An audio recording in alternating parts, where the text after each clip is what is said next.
Well, Shabbat Shalom for those of you who are joining us on YouTube.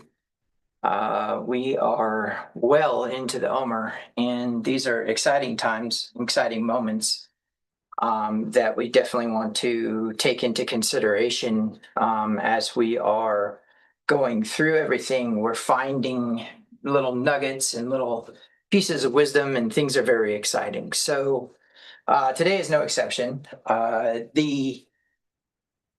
The biggest thing that I think the In Your Own Light series is really trying to do is to help you see that the light within you, if there is any, is divine, and that thing that is the source of that is actually the you that is creating a way for this world to become better.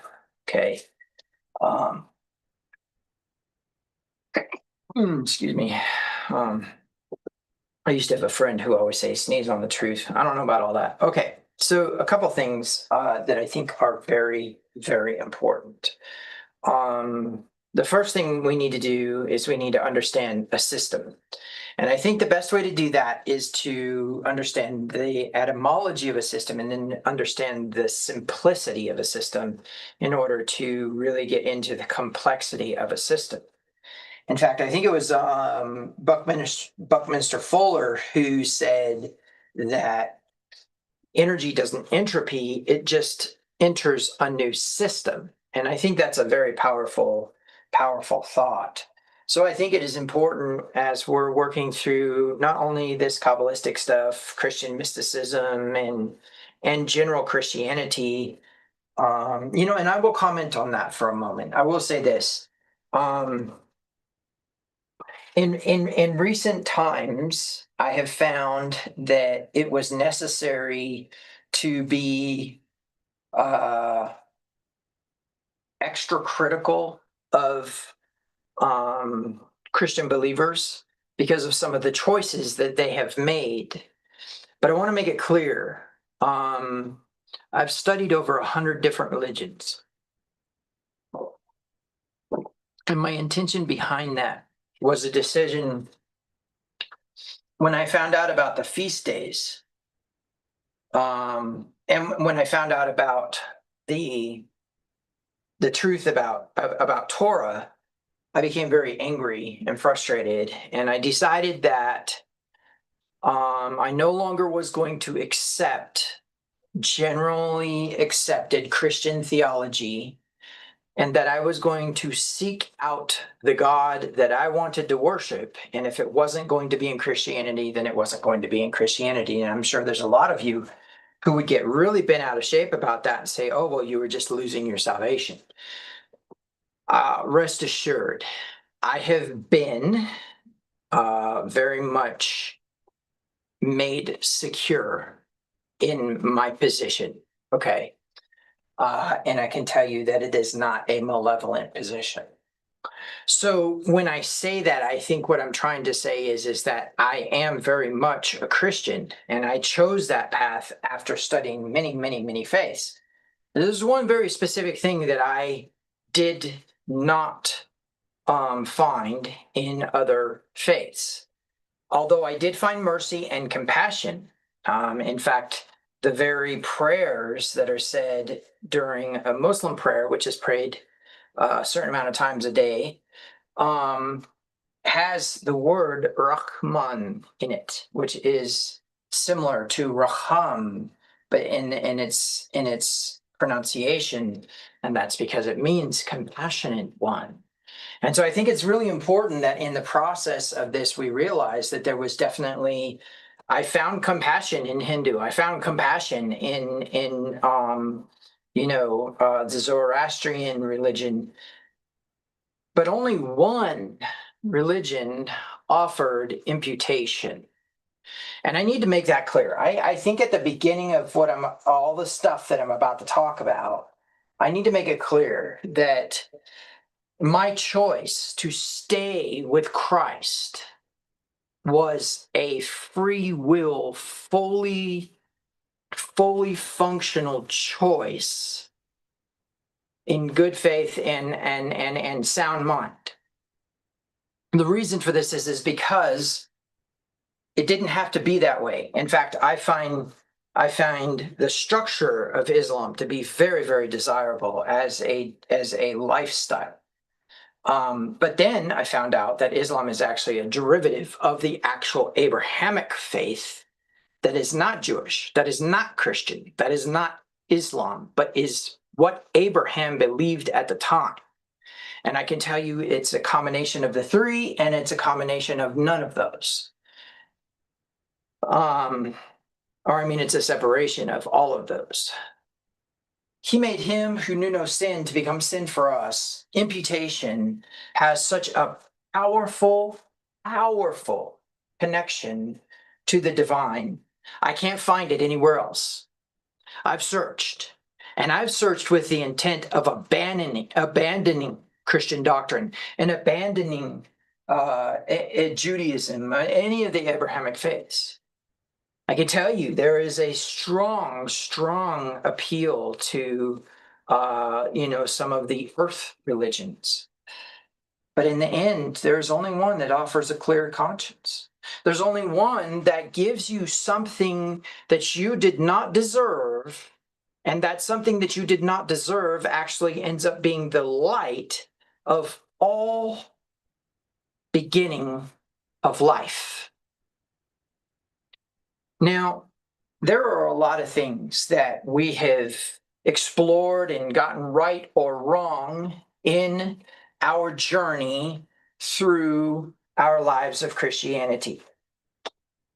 And I could tell you there's a progressivism that has totally abandoned the Torah of God. And the Torah in the Hebrew comes from the root word yarah, which comes from the ancient pictograph that has three elements to it: a hand, a head, and an ox's head.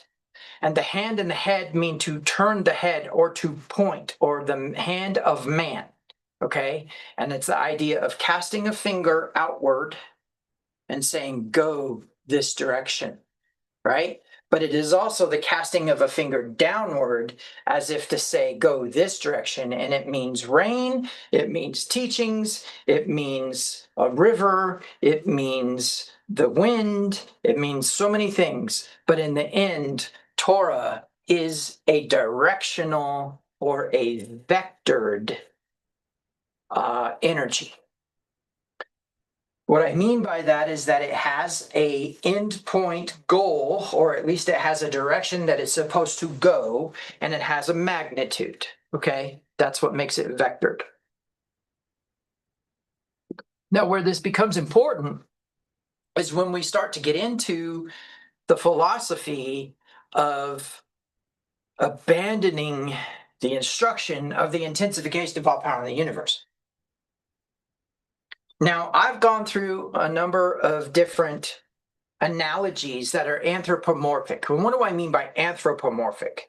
I mean that when we say that the eyes of the Lord go to and forth, right? We see that in Scripture.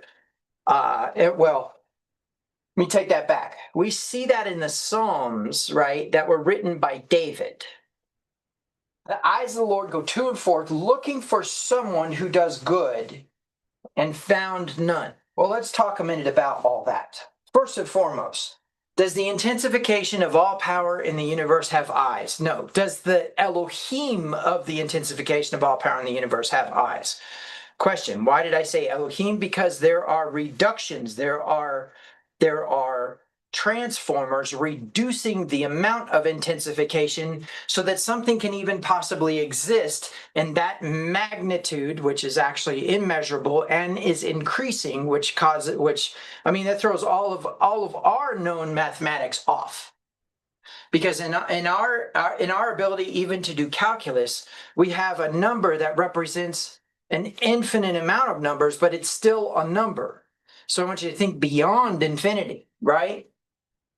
Even beyond infinity cubed, which would be the whole of the universe, as it were.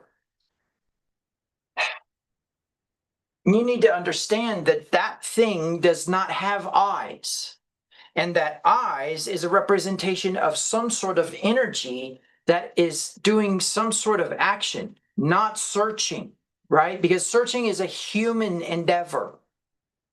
The eyes of the Lord don't have to search anywhere, okay? So it's not eyes, it's not searching to and fro. That doesn't jive with any concept of omniscience. Omniscience says that he already knows everything. It already knows everything. Why put a gender dynamic on it if we're talking about something that is so powerful that nothing can exist in its presence? We really want to put a definition like that on it? No, we don't. We want to say that this thing is the most intense and intensifying thing that we could ever possibly imagine, that has no limitation, no definition, and no counsel. Nothing tells it, oh, you know what, I think you should do this, right? Don't get me wrong, it can make itself do that. It can make itself be subject to counsel. He did that with Job. Hey, Job, if you can come up with these answers, I got questions for you, right? But the premise is that however it works out, one of the things we can conclude and get our minds wrapped around is that there's no anthropomorphic elements here. The reason that's important is because when we start to get into energies, we start to get into a contractive versus an expansive, and then a balanced or equilibrium. We see the whole of creation. We see the whole of creation. We see contractive energies. We see expansive energies. We see contractive in a tornado. We see expansive in a volcano. We see balanced in the hydrostatic equilibrium of the tectonic plates, or the hydrostatic equilibrium of your head, right? Same principle, same stuff, same pressure, non-pressure, same rocking feeling, right? It's going so slow and it's so massive that we can't actually experience it unless there's an earthquake, and that just happens to be some denser material rubbing against some denser material, miles below the earth. Kind of like a giant headache.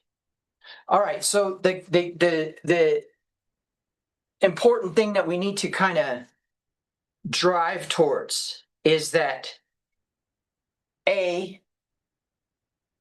there's only one faith that offers an opportunity to be something way more than what you would perceive yourself to be, right? Second, that there is a misconception about the anthropomorphical assignments of human processes, human body parts, human personalities assigned to an entity so powerful that nothing can exist in its presence. It actually had to dial back itself and create darkness just for there to be an existence of anything, beginning with 91 or 1% darkness, 99% light. So when we are working with some sort of model or whatever, we really need to step back and do some things. Let me share this with you from the point of view of Christianity, and this is going to be so important when we finally get into the meat of this message. All of the things, all of the anthropomorphical assignments that David gave to God, that the other psalmists gave to God, that Moses gave to God, that all of even the context of Torah, and maybe if we're willing to accept it, perhaps the Christophanies, right, where Christ appeared in the Old Testament in some form, whatever it may be. All boiled down to that they are ways for us with our finite minds to understand. And it is not just contained within the cultures. For example, do you have any idea what it means for your enemy to be your footstool? What that meant back in the day when it was actually a cultural idiom? You need to understand, it was not cultural idiom in the sense that it was something that we would have as a figure of speech, but it was an action that actually occurred. That was demonstrative of something that most people would not understand. People think that, oh, that means that somebody's going to kneel down in front of somebody and they're going to put their foot on top of them. But really what it means is that they would then sit at the feet of the person who was actually in power at that moment, that had them as their footstool. When we are working with balance, you have to understand we're going to be working with discomfort. When we are working with contraction, we don't have to ask. I'll put it this way: anybody who's a woman who's watching this right now doesn't need any help from me about understanding contraction. But men definitely need help with it. But guess what? Women need help with understanding expansion because us men have an expansive element to us.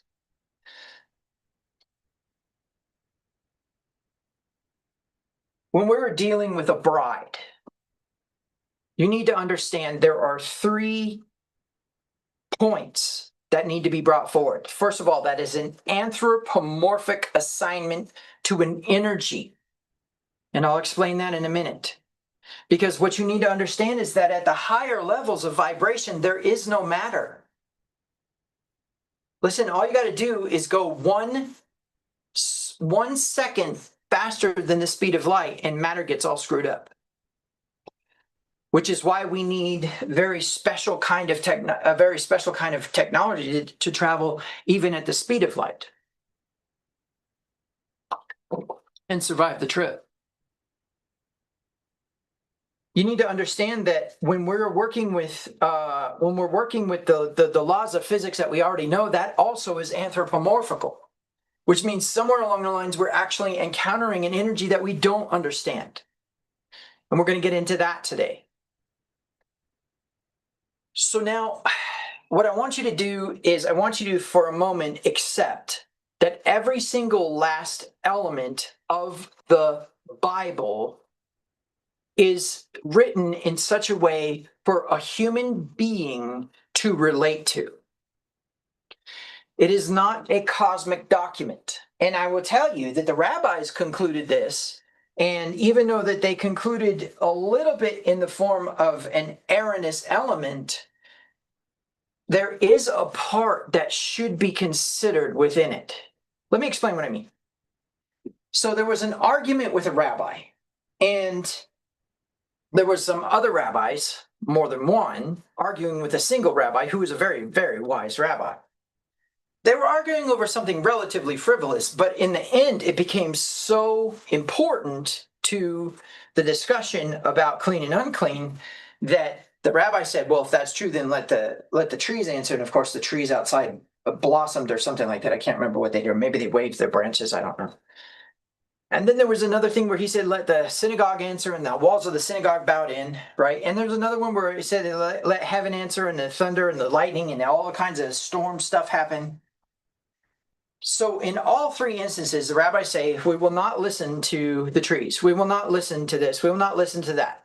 And finally, when heaven does its chatter, they say, well, we will not listen to heaven because Torah is not in heaven. Torah is here on earth and was given to us to interpret, and we, as the majority, will make the decision, not you, even if you get backup from all the elements. Well, on face value, this is at the core of what Yeshua was talking about when it came to the Pharisees, right? On face value, it's like, you guys strain at the gnat and swallow a camel, right? But at the same time, there's an element there that's really powerful in that the response in the actual legend is that the intensification of all power in the universe stuffed into some sort of perceivable God. So it says, God, heaven answered, my children have overridden me, right? Okay. Well, I know that there are certain Messianic Torah observant, especially whole Bible believers. Gosh, they are just a mess. But there are certain groups of people who read that and become offended, not realizing that if they were allowed to do that, if that truly did happen, and we don't have any reason not to believe the legends and the folklore of the Jews any more than we believe the legends and the folklore of American history, because we have no proof of it beyond somebody said that it's true. And I think you and I know enough to know that there was enough lies given to us throughout the time of this country that we may not be able to trust the history that's been taught to us in the schools. So the reason that becomes important is because what we need to say and understand is that anything anthropomorphical is designed for us to understand as humans a certain way. Because why? Because it's here on earth for us to interpret. Now, were the rabbis right that it should be the majority who interprets it? I have a problem with that because of what happened with Ahab and the prophet of the Lord and the other prophets when Ahab was going to die. Remember, Ahab is going to go into battle. The other king from the other kingdom is with him. So all of Israel is united in an attempt to attack this Assyrian army, I believe it was. And there's one prophet who says, I saw in heaven God seated on the throne, and he asked, who will go down and deceive Ahab so that he will go into battle and die, that I may kill him? And different spirits came along and offered certain things. And finally, a spirit came along and said, I will go be a lying tongue in the mouths of the prophets. Right? I will go be a lying tongue in the mouths of the prophets. And of course, then that made the prophets angry, so they slapped the guy. And Ahab says, go put him in prison, give him bread of affliction and water until such time as I return from battle. And of course, the guy says, you know what, I'll be in there for the rest of my life, because obviously that's that. Okay, so that gives me a brain tweak on the sentiment of majority. Now, I said there were three elements that were present in the attributes of the bride, right? And so, and then I got into the idea of that it's anthropomorphical, okay? And it's on earth. And so the way that I want you to think about this is that there's no such thing as a bride in the upper energies, except a very specific entity of energy. And I'm going to explain that in a minute. Okay, so the second thing with the bride, so if it's anthropomorphical, then that means that it will follow the traditions of men, and specifically it will follow the traditions of he who wrote the Bible, right? That kind of a tradition. It will follow the Jewish or the Hebrew, which predates Jewish, elements of the and we know we've looked at the feast days and looked at the wedding steps, right? The Shidduchin, Erusin, and Nisasin, or the matchmaking, betrothal, and ratification of the covenant, all anthropomorphical. And not only that, but having a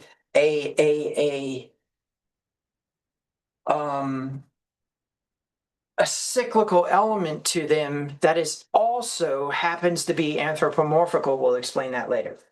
Okay, so the next thing that we could say about the bride is it is not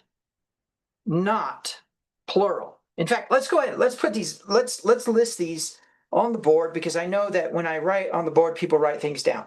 So let's do that. Let's go over here, and we'll just kind of start making a list, right?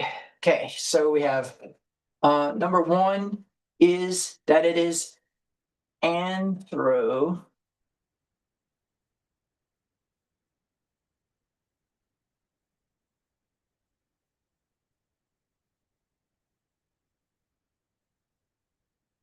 Anthropomorphic, which means it is based on a model of human existence. Okay. Number two is it is not plural. Okay. Not plural. Number three is It is, gosh, how do I explain this? Okay, let's talk about this for a minute. It is feminine in nature for a reason, but it is not female. Okay. So when I put up on here on the board, not female, and then parentheses, I'll put feminine, we can discuss that. Okay. All right. So the next one is not female, but feminine. Why do I say that? Why do I put that there? Because first of all, number one is that the bride is made up of masculine and feminine attributes. Okay. Let me take that back. The bride is made up of male and females. In other words, the bride is the assembly of God, which consequently is the nation of Israel. Now, I'm going to say this really fast, and it's going to probably be confusing to some if you have just now tuned in and you're a purebred Christian. Okay.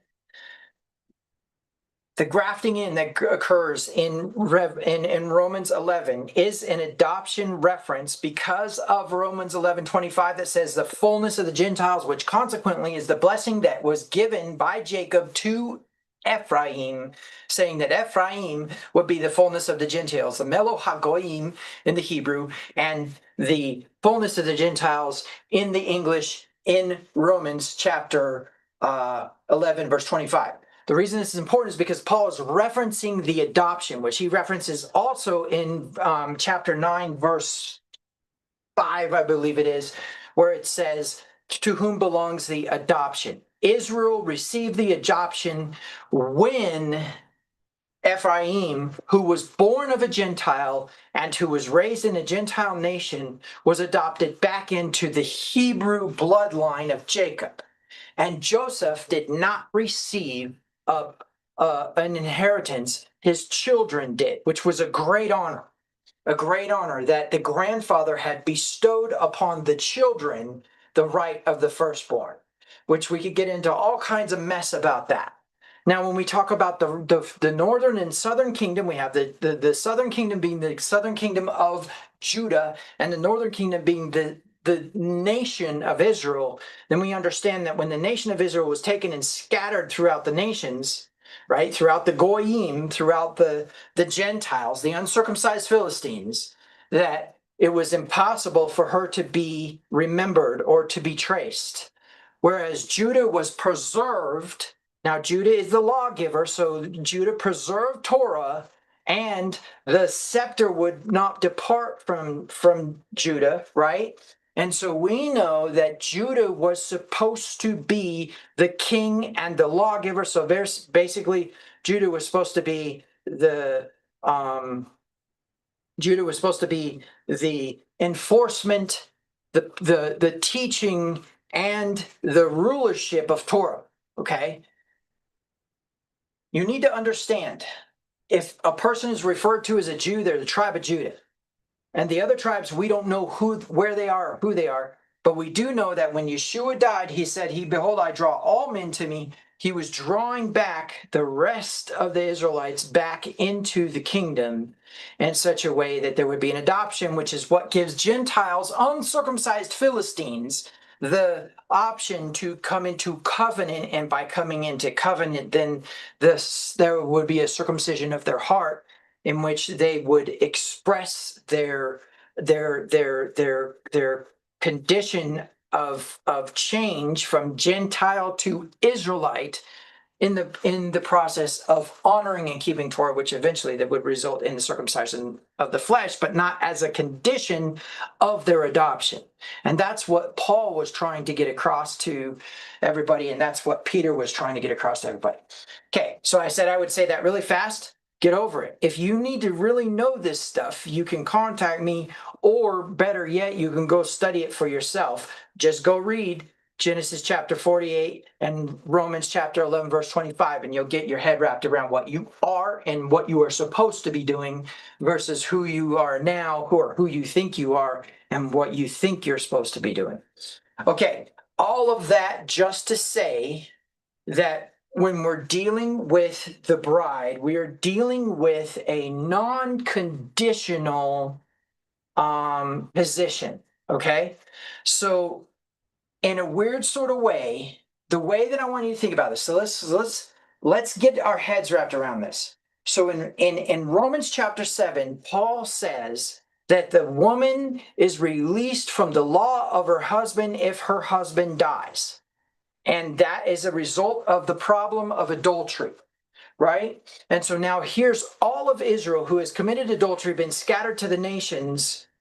Now her husband dies. When? When Yeshua died, right? And now all of a sudden Yeshua raises from the dead and is now an eligible bachelor again, so to speak. So now all of a sudden she can be brought back in. Well, here's the intrigue. He made him who knew no sin to become sin for us, that we might become the righteousness of God. Is an unmerited, you cannot add to or take away from position. Well, fancy that. That's exactly what actually was offered to the bride. What bride? Israel. Bloodline or adopted. Get it?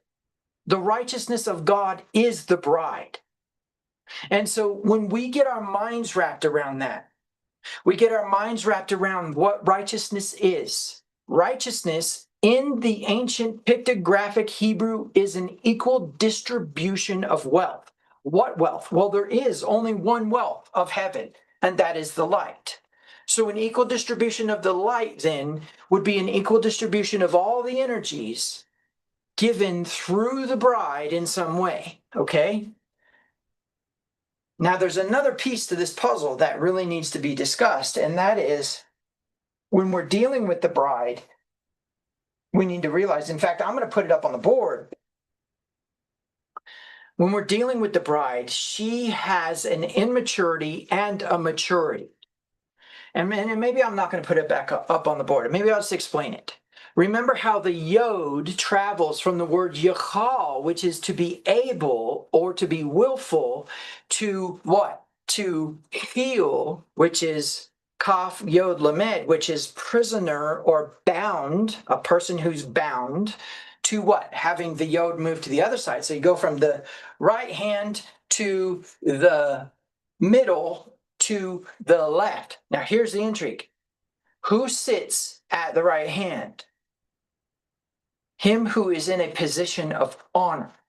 Okay, and so it's interesting, the bride goes all the way over and changes her hands, right? So we go from a right hand, which would be the yod on this side, to the yod in the middle, to the yod on the left side. In fact, I'm going to just go ahead and put it back on the board, because I know that you guys do better with diagrams than with me waving my hands around like a ninja, okay? So let's go ahead and do that.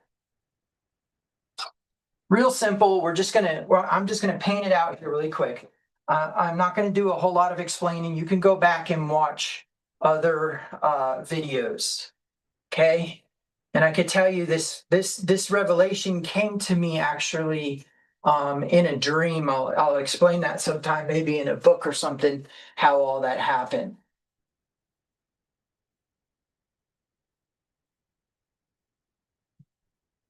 And then, of course, down here we've got Kalala.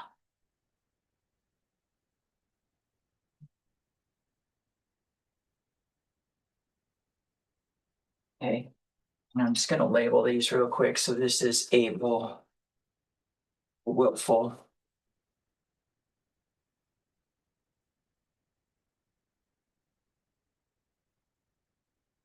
This is bound.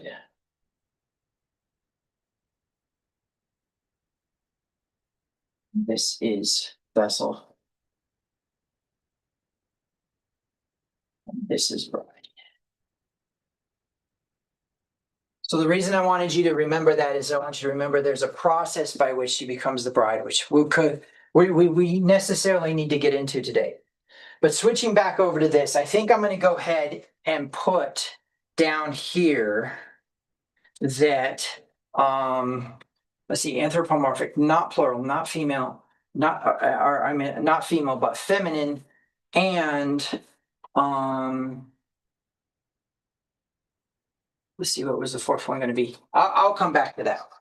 So before we get any further into this, what I want you to understand is that from what we can tell, then, with it not being plural and yet referring to an assembly, what assembly? The assembly of Israel. How do we know? Jeremiah chapter 31, 31 through 34. We'll just go with the first or the second verse of that set. Not like the covenant which I made with their fathers, which they break, even though as a husband to them. So let's talk about that for a minute. Anthropomorphically speaking, we just had a reference to a male being with a male, right? Not with their fathers, a covenant which I had with them where I was a husband to them and they broke it. And so we already see that there's a male and female element built into who the bride was when Jeremiah was speaking. Now remember, this is a reference to the covenant of what? Israel, renewed covenant, right? So when we get into renewed covenant, all of a sudden we come back to the new covenant or the New Testament, and we see references to this concept. But Paul nails it down completely. Romans 9 through 11. You don't need anything else to understand the theology that was being communicated. But becoming the righteousness of God, I guess I could put up there the righteousness of God, but there was more to it, but basically there was the concept that there's a responsibility of the bride, and perhaps maybe that's what I need to put up there real quick.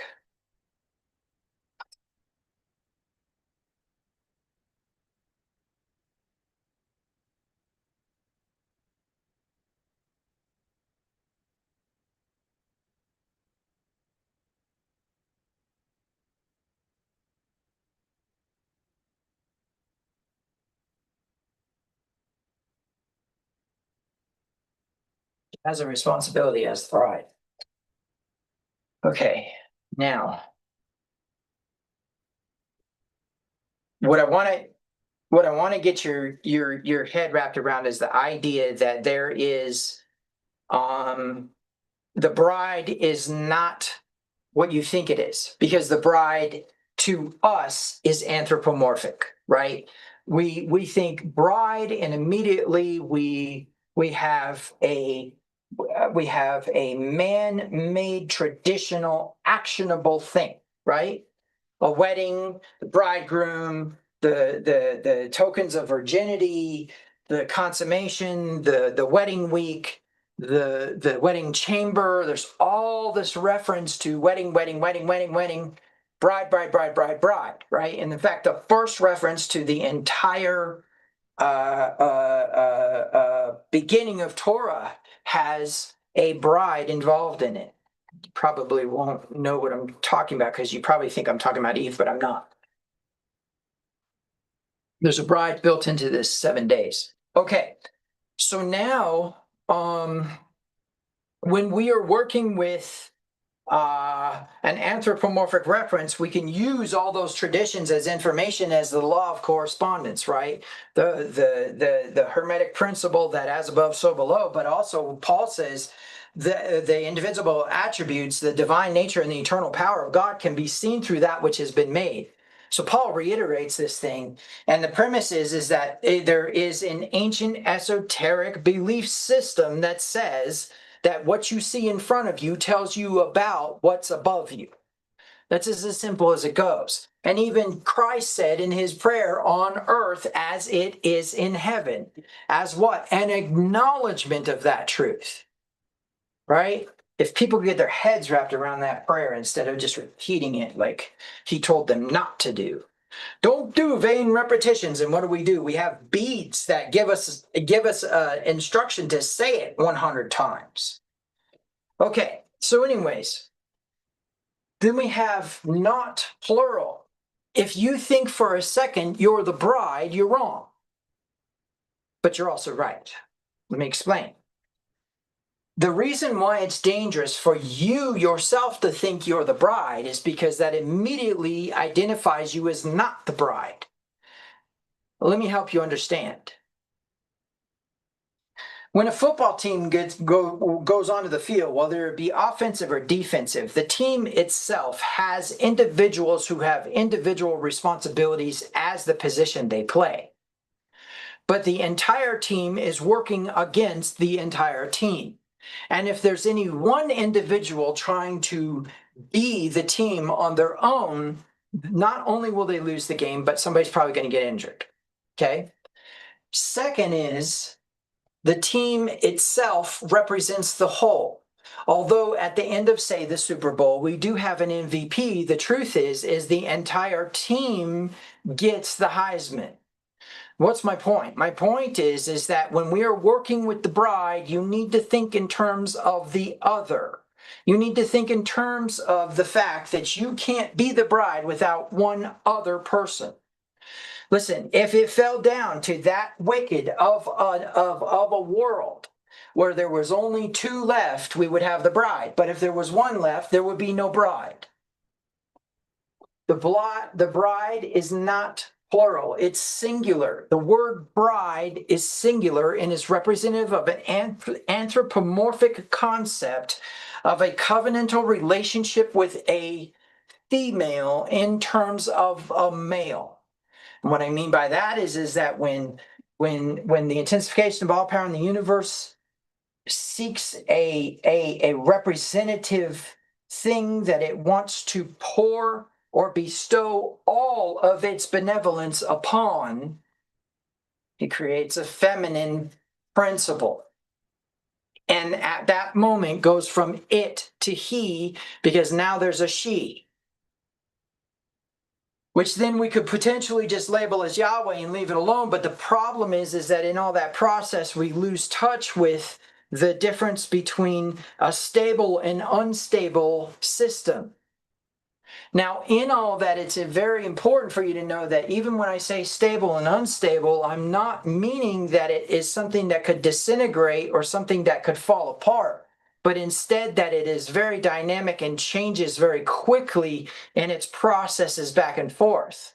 You could have an experience of contractive, expansive, balanced energy within an hour, because of how adjustments are being made based upon the decisions you make. When I say adjustments, what I mean is we have free will, but don't think that there isn't an end goal. Don't think, listen, the entire purpose of Omer, the entire purpose of the 50 days counted from the first Sabbath after Passover to the 50th day, which is Pentecost, which you should know as a Christian, and you should know as too. You just don't know the combination of the two together, is absolutely about an energy available that elevates this world and thereby this universe. Now, I know that that can get really weird and can get uncomfortable, because when we start talking about universes, people start seeing what? Galaxies, right? But what they don't see is the existence of something amazing in front of them in the mirror. And that's the point behind Omer, is to show you who you really are so you can start doing what you're supposed to do. Not an introspection, but instead an observation of a reflection. It would be like putting a mirror in front of the moon and letting the moon see the light that's actually reflected off of it.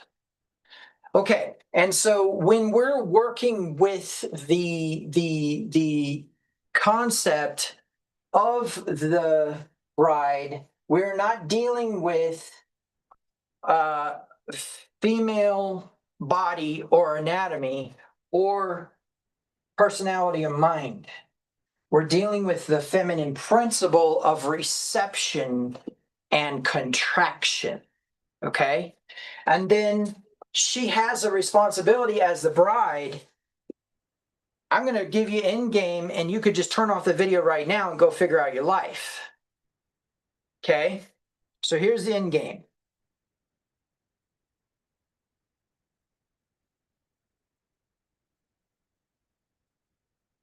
Revelation chapter 22. We'll do it in the NASB, and I will go from there. It's verse 17. Let the Spirit and the bride say, come, and let the one who hears say, come, and let the one who is thirsty come. Let the one who wishes to take the water of life without cost.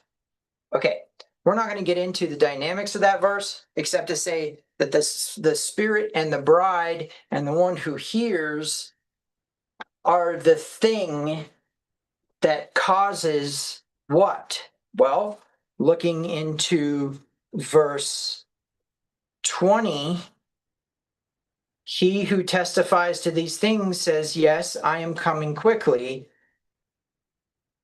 And then it says, amen, come, Lord Jesus. So Yeshua speaks in this vision, in this revelation to whoever's writing it, right? John. And he says, I'm coming quickly. And John responds, amen, yes, come quickly. But 3 verses up, it says, let the Spirit and the bride say, come. So who is actually activating the coming of Yeshua but the bride? How is a big question, because I think people who see the word say come think that it is something that's spoken, and so they think that they're supposed to pray for Christ to come back. That's not quite how it works. But having said that, we can deal with all those things as we go. So the principle of her responsibility is that she's supposed to be doing something.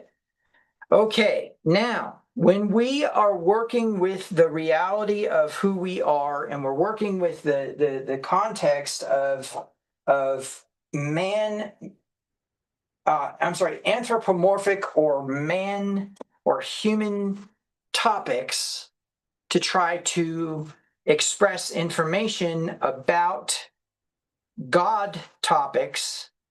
Remember, gods do God things.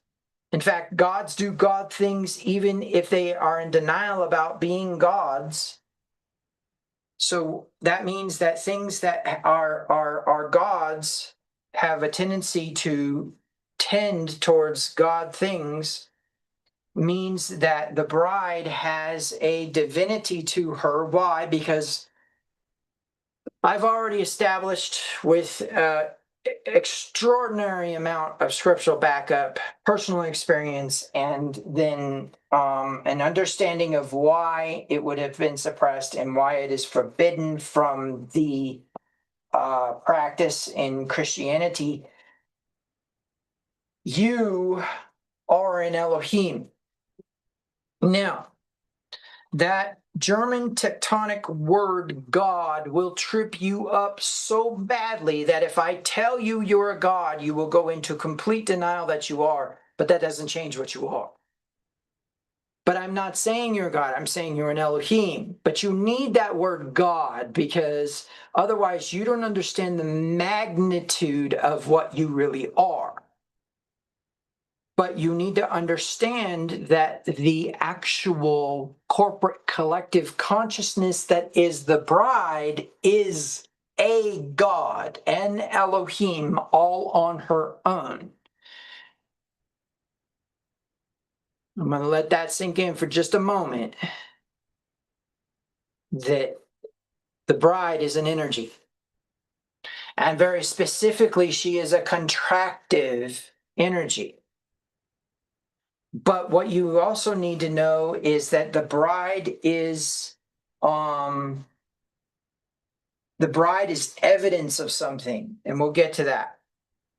Okay, so let's start at the beginning. The first thing that we need to do is we need to really kind of get our minds wrapped around, what did it mean when I said that the righteousness of God is the bride?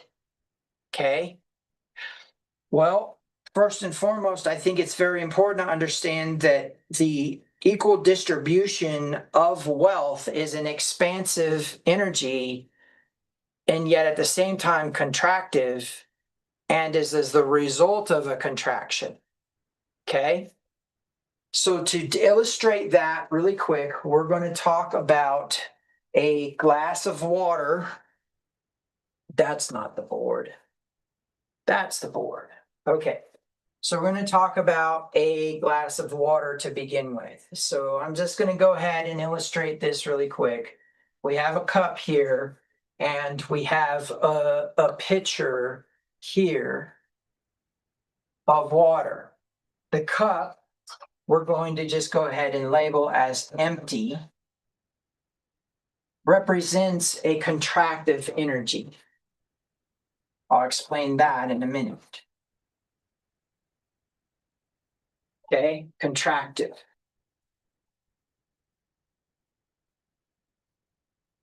Okay, and this represents an expansive energy.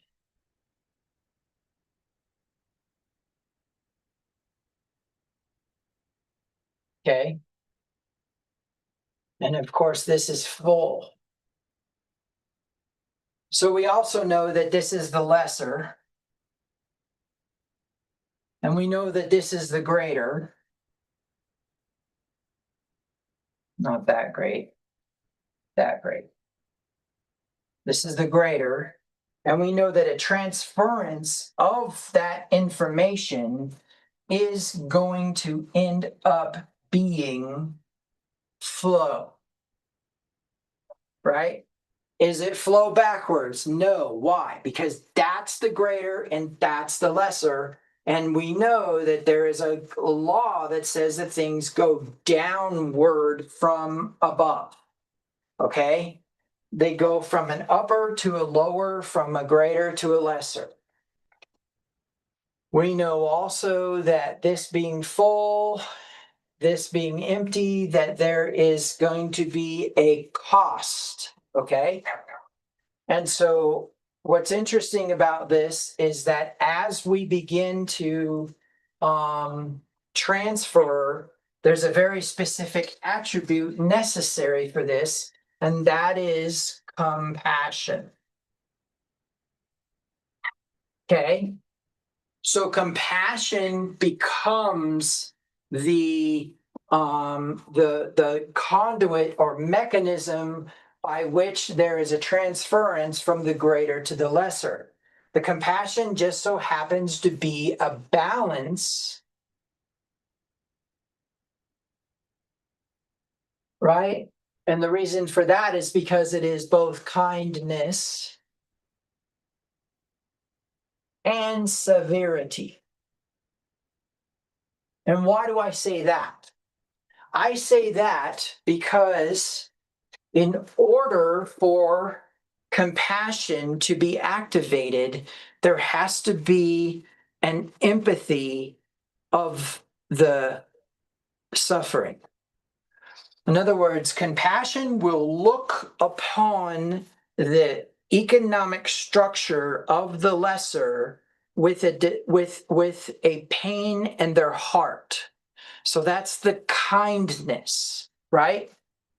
But now let's talk a minute again about the name Yeshua or Jesus. Jesus is just a really derelict transliteration of a Greek attempt to illustrate the name Yehoshua or Yeshua.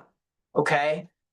Now, generally speaking, we accept that it's actually Yeshua as an infinitive of to save or salvation, right? We know that Jesus's name or Yeshua's name means salvation.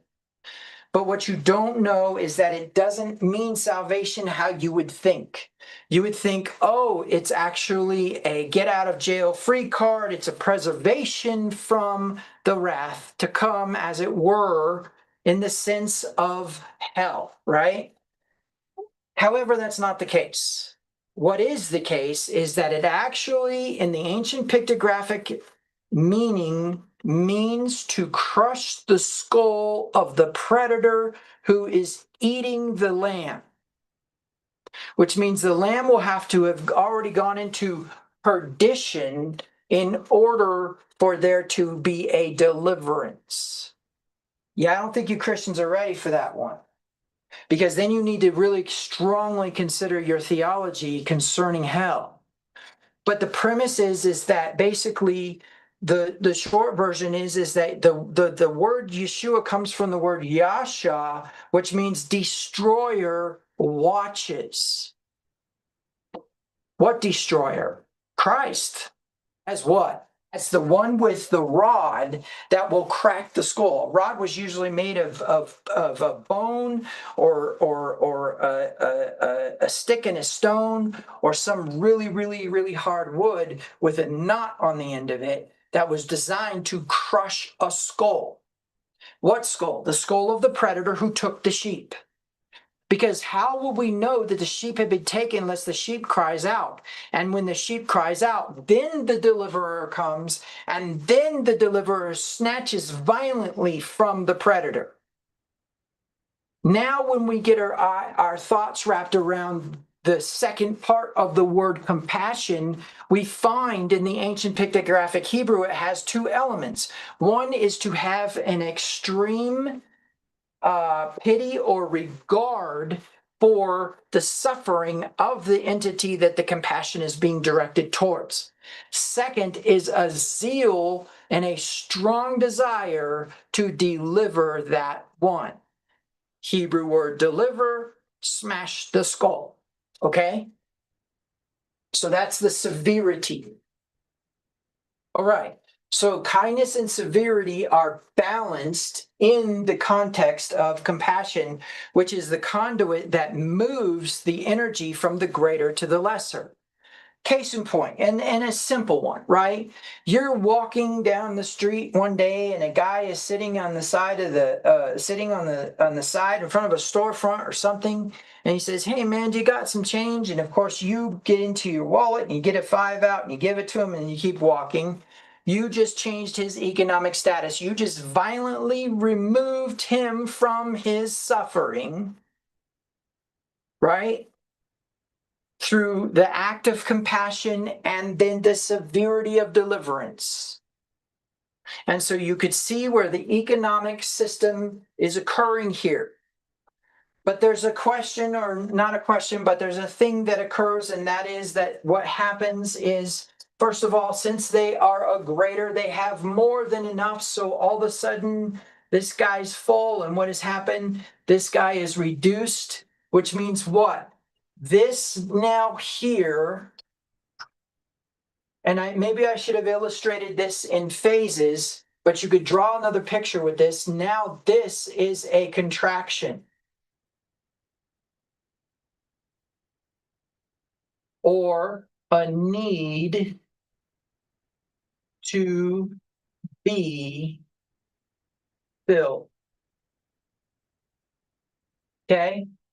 And when we are working with this, I think you need to understand that less expansion and more contraction results in balance. Kind of crazy, right? So now you have elevated the lesser to their new economic status. You have reduced or had a cost to your pouring out through the entity of compassion, right?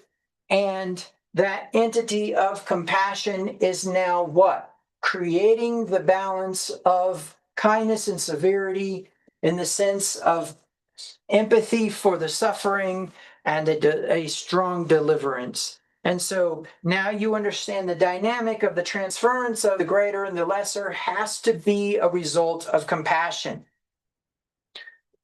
So here's a question we need to ask. Can we determine from as above, so below, what actually is being done here? Yes, we can. Now, it's interesting. There is a hormone called oxytocin, which is the hormone that causes certain things to happen when combined with other hormones. So the best way I could put it to you is that testosterone suppresses oxytocin. So let me make that clear. The thing that causes a male to be masculine in nature is actually a hormone that suppresses bonding. Okay? Now, there's a number of very interesting things that occur. Oxytocin can detect itself. And so when it is present with itself, it can detect itself. So if the man and the woman are together, then oxytocin will actually cause the testosterone to kind of not become dormant, but to kind of take a sideline because of the bonding connection between the pheromones. So this oxytocin is releasing pheromones, this oxytocin is releasing pheromones, and they are actually intensifying each other, which we would call the emotion of love, which is far from the action of love, the verb of love, the word of love in the Bible. But we'll accept that that bonding chemical activates and the pheromones from it indicate that there's more of it and therefore it intensifies itself. The way it does that is it just releases more and more and more and more that's already stored in the body. The reason this is important is because when a man is with a woman, his testosterone doesn't get reduced, but takes a sideline as being about the bride or about the woman. Now, what's interesting about that is if you take the husband or you take the masculine away from the woman, the testosterone can overcome the bonding and kill and protect and be apart from the woman. But when they come back together, then testosterone takes a sideline. The bonding holds the two together. Now, here's something intriguing. If the woman is not present with the man, she will be in a state of nesting, right? Where oxytocin takes a sideline and estrogen and the other feminine hormones take over, and all of a sudden she's housing, right? She's creating the place for the family unit, right? But what's interesting is when they come together, she actually feels more social and feels braver at facing the rest of the tribe than without him. That is all scientifically proven. And you can go read papers on it and you can go learn about it. But what's crazy about it is as above, so below, we can see that women are actually more compassionate than men. Because when estrogen and oxytocin get together, they care and they start to create a place of security, right? Whereas when oxytocin and testosterone get together, they fight with each other. Testosterone wins, and now he is capable of not having empathy so that he can kill the animal and bring it home for you to eat, or he can kill the enemy so that you don't end up becoming a slave, right? And so the premise is in that is contained the fact that it would have to be a feminine principle or a contractive energy that creates compassion in the first place. In other words, and this is going to sound crazy, the greater would have to be feminine in nature. Well, this makes sense, right? Because the bride is a feminine element, and she's also the equal distributor. How do we know? Because Yeshua died for the bride. And he made him who knew no sin to become sin for us, that we might become the righteousness of God. You need to understand that's all the same energy. The equal distributor is a feminine principle. Has to be for two reasons. Number one, because in order for her to be an equal distributor, she would have had to have received abundance. And second, if then she received abundance, she must be in a state of contraction. But then she turns and it flips to a state of expansion. And in that process of a state of expansion, she pours out. So what's really intriguing here is that we're not talking about the staticness of a male human being and his anatomy and a female human being and her anatomy and all that goes into those personalities. But we can see from that which has been made that it would have to be a female who would create the space of security and promote the provision. Of course, the male, while he's with the female, is going to, but they're going to be equal and they're going to identify the same thing. So she's going to take her security influence and tell him, hey, we need money. And he's going to take his security influence and say, you stay here, I'll be right back and go get that for you. Right? And so the premise is that that's how this dynamic works. It would have to be a feminine principle that receives in order to give, which is a sadiq. Okay? There's three forms of receivers. There's the malevolent being, which is the Rasha. And what does the Rasha do? He consumes and consumes and consumes, and he never gives, and he never actually brings the light. He never offers the light to another. He just receives the light, receives the light, receives the light. A contractive energy for sure, but interestingly enough, a contractive energy that's consuming itself and eventually passes. The second is the Benoni, or the common son. Benoni is my son, right? And so the concept is the son, or the common consumer, will receive or will give in order to receive, and therefore basically will pay their tithes or do the thing in order to get the reciprocation, because they understand the law of reciprocation. I can tell you the top 1% of the billionaires in the world understand this concept, but they're one step away from being malevolent beings because they're not receiving for the right reason, right? They're not receiving in order to give. They're giving in order to activate the mechanism of reciprocation. And then finally, we have the Sadiq, which is the righteous one, who has abundance beyond measure. Because why? Because the wealth of the wicked is stored up for the righteous. So not only do they get the righteous wealth, they get the wicked wealth. And the premise is that that abundance is designed for one purpose, and in its simplicity is supposed to be expressed in a simple, equal distribution. Now, when we start to get into all the energies, like the energy of day 1 through day 50 of the Omer, then we start to understand that that equal distribution has something to do with purpose, right? For example, humility within humility, or hod within hod, right? Praise within praise, which is basically conditional acknowledgement within conditional acknowledgement, would be the ultimate contraction of a willingness to what? To see, to be in another's shoes, or better yet, to listen to somebody and allow them to be right, even when you think you are right, right? Those are the concepts, those are the energies you could tap into with that within those days. An equal distribution of that, of course, is letting the other be right. Okay. So now I think there is another point that needs to be brought forward.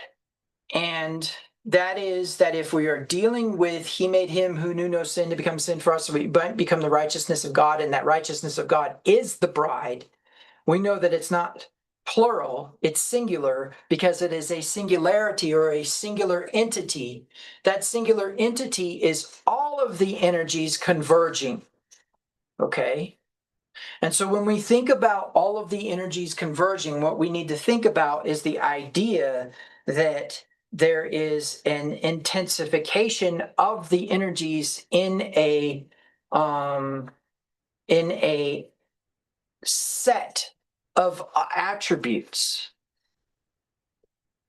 And so when we're working with a set of attributes, we need to understand that it's all the pieces make up the whole, and the value of the pieces added together is greater than the whole.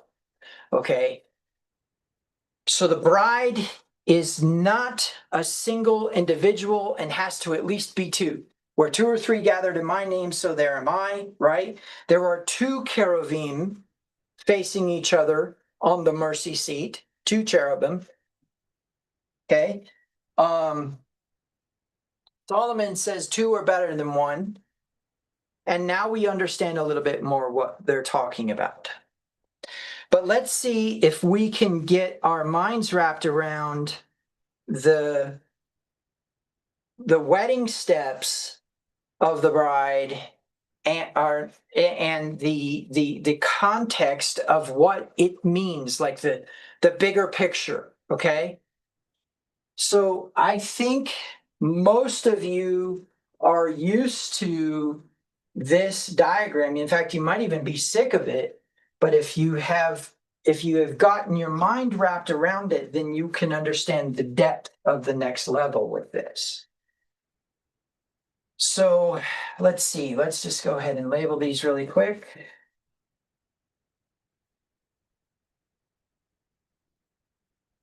As you guys know,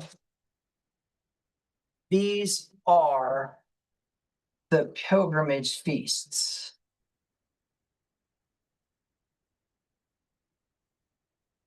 Okay?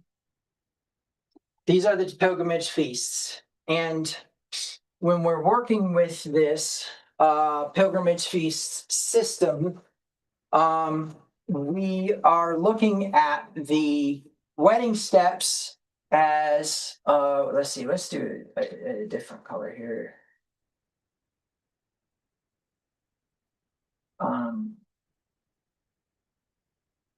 Shidukin, right? Erusin. I always do that backwards. It's because of Europe. I don't know. Erusin and the Nezasine or Nisasine.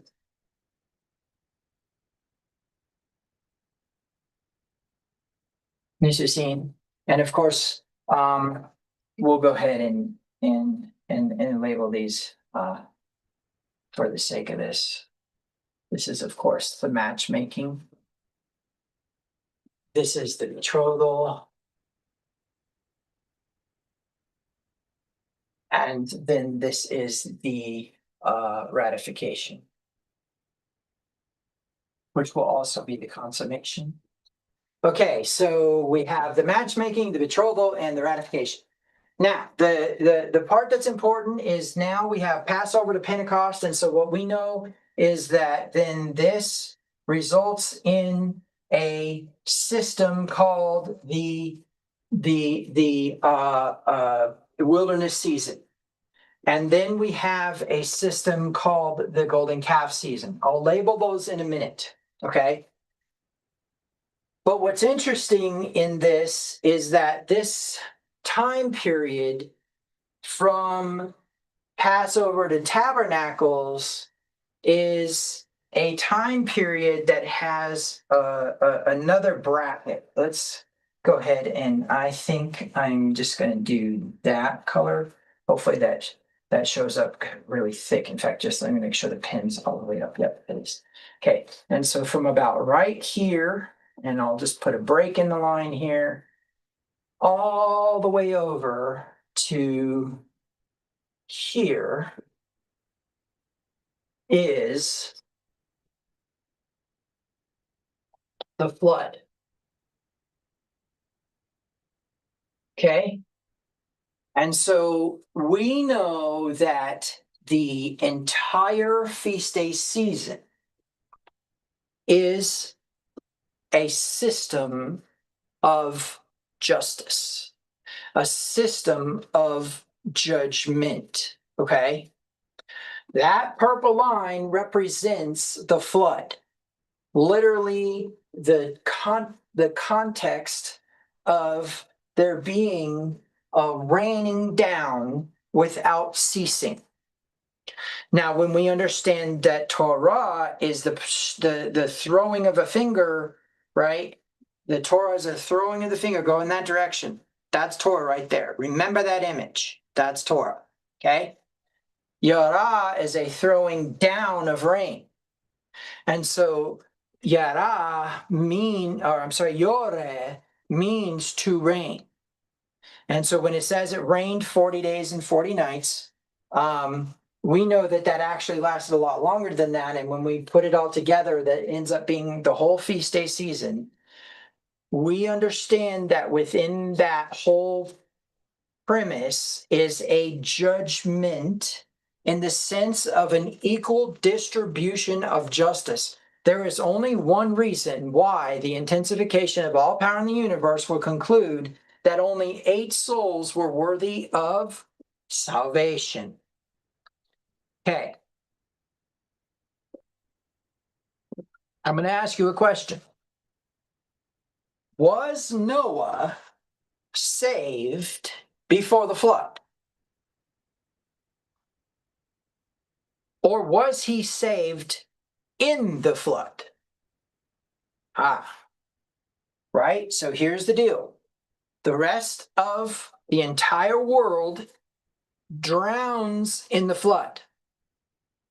Noah is snatched out of the mouth of judgment, or out of the death of judgment, by being present right in the center of the entire cataclysmic event in a state of deliverance during a violent delivery of the earth from the predator. Now, where this gets heavy is when we realize if that's true, then the whole of the feast days is a judgment. A judgment of what? Well, this is the part where it becomes powerful. It is a judgment of the earth. Now, we experience the energies of it in its own way. So let me explain. Within a system of, and I know that I told you I would define system for you and help you understand it better, the simple system versus the complex. We're going to get to that. The system of the flood, or the action of the flood, actually corresponds to sometime during the counting of the Omer until I believe it is actually the 8th day or the 7th day of Tabernacles. No, maybe it's the 1st day of Tabernacles, 5th day of Tabernacles, something like that. So it's within the feast day season. Now, where we really get a concept of this is in reaping and sowing. And so the way that I want you to think about it is that, here, let's do it this way. Let's get some green here. So let's say that everything outside of this, and I don't need to share the screen with you because this is big. Let's say that all of these green lines represent everything outside of the feast days. So we can actually call these by a name and label them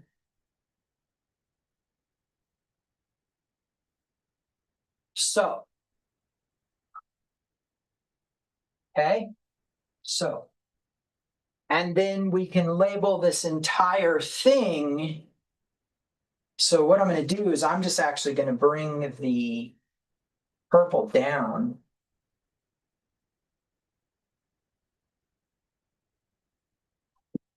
And we can call this reap. Now you say, okay, well, now we have a concept of there being a negative and a positive reaping. Well, let's just for a minute define that in human terms. A good and a bad reaping. So Paul says, if you sow to the flesh, you will reap corruption. this is the season for it. If you sow to the Spirit, you will reap everlasting life. We don't need to get into that discussion today about everlasting life, but I'm going to tell you something. It doesn't mean that you live forever for eternity. That already is a guarantee. That already is a promise. No matter what, when you die, you're going to move into eternity. In fact, Christians even believe this, and yet there's still a problem with the concept of everlasting life. When it says, "For God so loved the world, he gave his only begotten Son, that whosoever believes in him should not perish but have everlasting life," I think it's important for you to understand there is a depth to that understanding that has nothing to do with your eternal existence. Okay, enough harping on that. Now, he who sows to the flesh reaps corruption. He who sows to the Spirit will reap everlasting life. Now we need to have a discussion about systems. So let me go ahead and let me break that down really quick for you guys. What we're going to do here, and I believe I did pay my bill, so we shouldn't have any funky ads on this thing. We're going to look up the word system in the etymological dictionary. So fit right here, okay, in the 1610s, the whole creation, the universe, is that what you understand about a system? If you're a computer programmer, you know a system is something that contains a list of methods, right, and classes, and those methods and classes are a system. So basically, a class is a list of nouns, and methods is a list of verbs for a computer to figure out. Okay, that's the concept in computer. Your vehicle is a system. We say a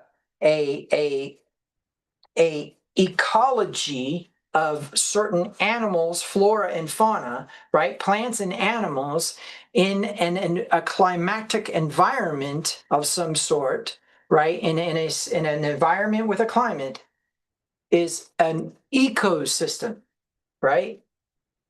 We call the combination of elephants, donkeys, rhinos, and other animals a political system, right? So for it to be the whole of creation, we need to get our minds wrapped around something. We need to get our minds wrapped around that when the word in the 1610s was being used, it was not being used to describe these things that we call systems now, but to explain the whole of creation. Well, what is a whole? A whole is a combination of all the parts. Well, that's big and that's important, but let's go back to our definition. From the Latin systema, which is an arrangement or system, the Greek systema, which is organized whole or a whole compound of its parts. From the stem of oh boy, that's going to be a hard one. Synestani, to place together or organize or to form an order, from the word sign, which means together, or sin, which means together, like synagogue, right? And histana, which is cause to stand. It's the causative in the Greek. Okay, and then from the Proto-Indo-European root sta, right, to stand or to make or be firm. The notion is a combination or assemblage of parts or things forming or adjusted as regular and connected whole. Now, when we're working with, say, something like the tritheum, which basically says that grammar, rhetoric, and man, I can't remember the third one, but the point being is that grammar and rhetoric have to do with speech and how you organize that speech. We are working with a system of language, right? But what you need to think about is a system of language is as above, so below. So let's think about this. Every single last masculine, expansive action of the intensification of all power in the universe, not the contractive, is an outward movement of something. What you don't realize is anything that affects a system and causes some sort of dynamic process within it is communication. Meaning what? All emanations of God are instructions, which means every single last dynamic aspect of God that you see in the entire 66 book compendium of the Protestant canon is instruction. Okay? Because it is as above, so below. You see what God's doing, you're supposed to do what God's do. Right? Well, this can get crazy. This can get crazy, because then we start to get into all these different kinds of nuances, little subtle changes of what God does in situations. What he does with Israel versus what he does with the nations, but then what he does with the nations that he doesn't do with Israel, that has to do with Israel in the first place. That's why Paul said, man, it could get confusing here. Does it look like what Israel was not allowed to attain to that the Gentiles were? God forbid, right? Okay, so you understand now that this system is the whole of creation. Well, then we need to ask ourselves, what are we in that whole? Are you Israel? Romans chapter 1, verse 13 and 14 say that if a Gentile, though not having the law, does the things of the law, he shows himself to be a law unto himself. In other words, a self-generating Torah. And that the law has been written upon his heart. Meaning what? All that instruction coming from the intensification of all power in the universe at you, you are interpreting into a moral standard. Now, some of that is common sense. Like, for example, what happens if we break certain rules and we alter the same sustainability of the human race or the human existence? Something bad is going to happen, right? What happens if we break rules that bring about a propagation of a plague because we don't honor quarantine rules or we don't honor clean and unclean? You can do your research on the internet and find there is actually a woman, I can't remember everything about it, but the best I remember is that she either robbed a bank or something similar to that, maybe it was a credit union. And when they asked her why she did it, she didn't know. And when they examined her brain, they found a huge tapeworm because about 6 months earlier, or maybe it was more than that, she had gone down to Mexico and eaten uncooked pork, and that worm ate into her brain and she went crazy and robbed a bank. You can research that and find that. I can't remember where it's at. Because you don't honor the clean and unclean laws. Oh, but that was when we didn't have, that's because they didn't know how to cook pork. That woman robbed that bank in the 80s. Okay? Now, don't get me wrong, there's contaminations in beef. There's all kinds of nastiness in beef.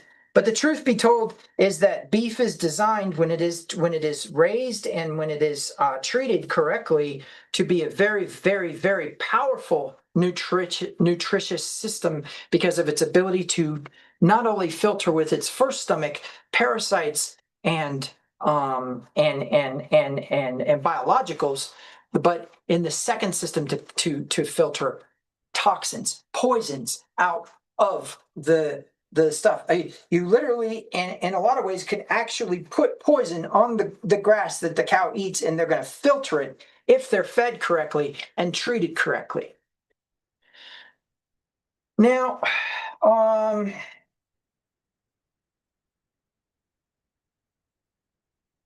when I say the whole of all of its parts, I think it's important that when we work with this, that we understand that the little things matter. Okay.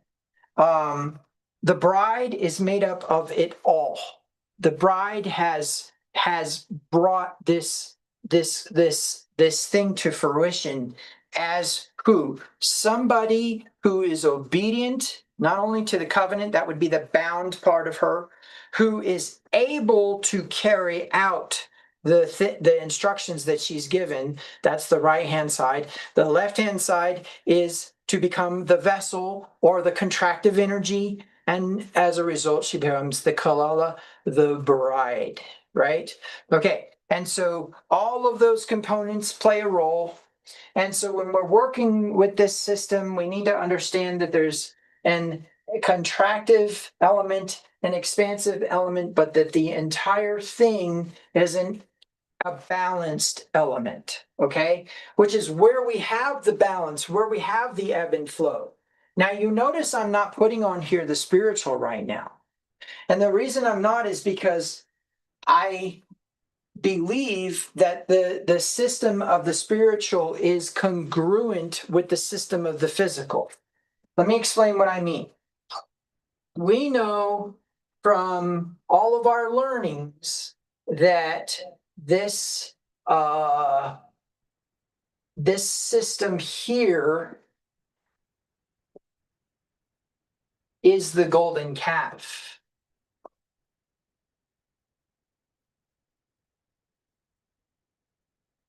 And we know that this system here is the wilderness.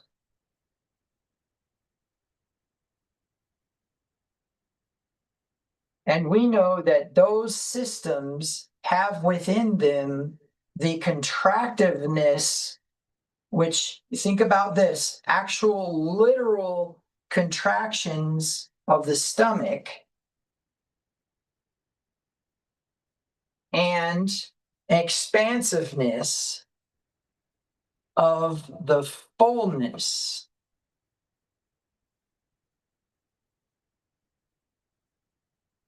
Mm.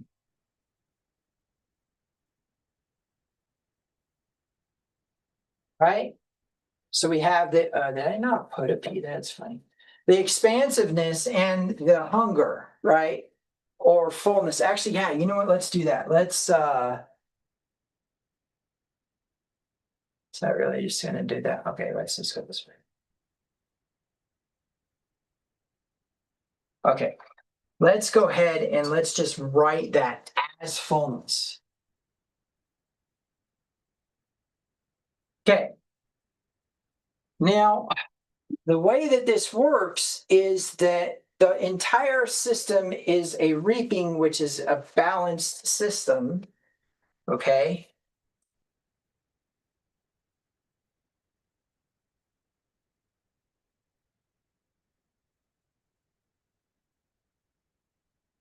Okay. And we know that there's two cycles within the golden calf season. I can explain that in a minute. And technically, there's two cycles within the wilderness season. I'll explain that. Well, actually, I may not explain those today, but I can tell you that there is two ways in which you react to the golden calf season. One way is to become fat and forget your origins and forget the source, right?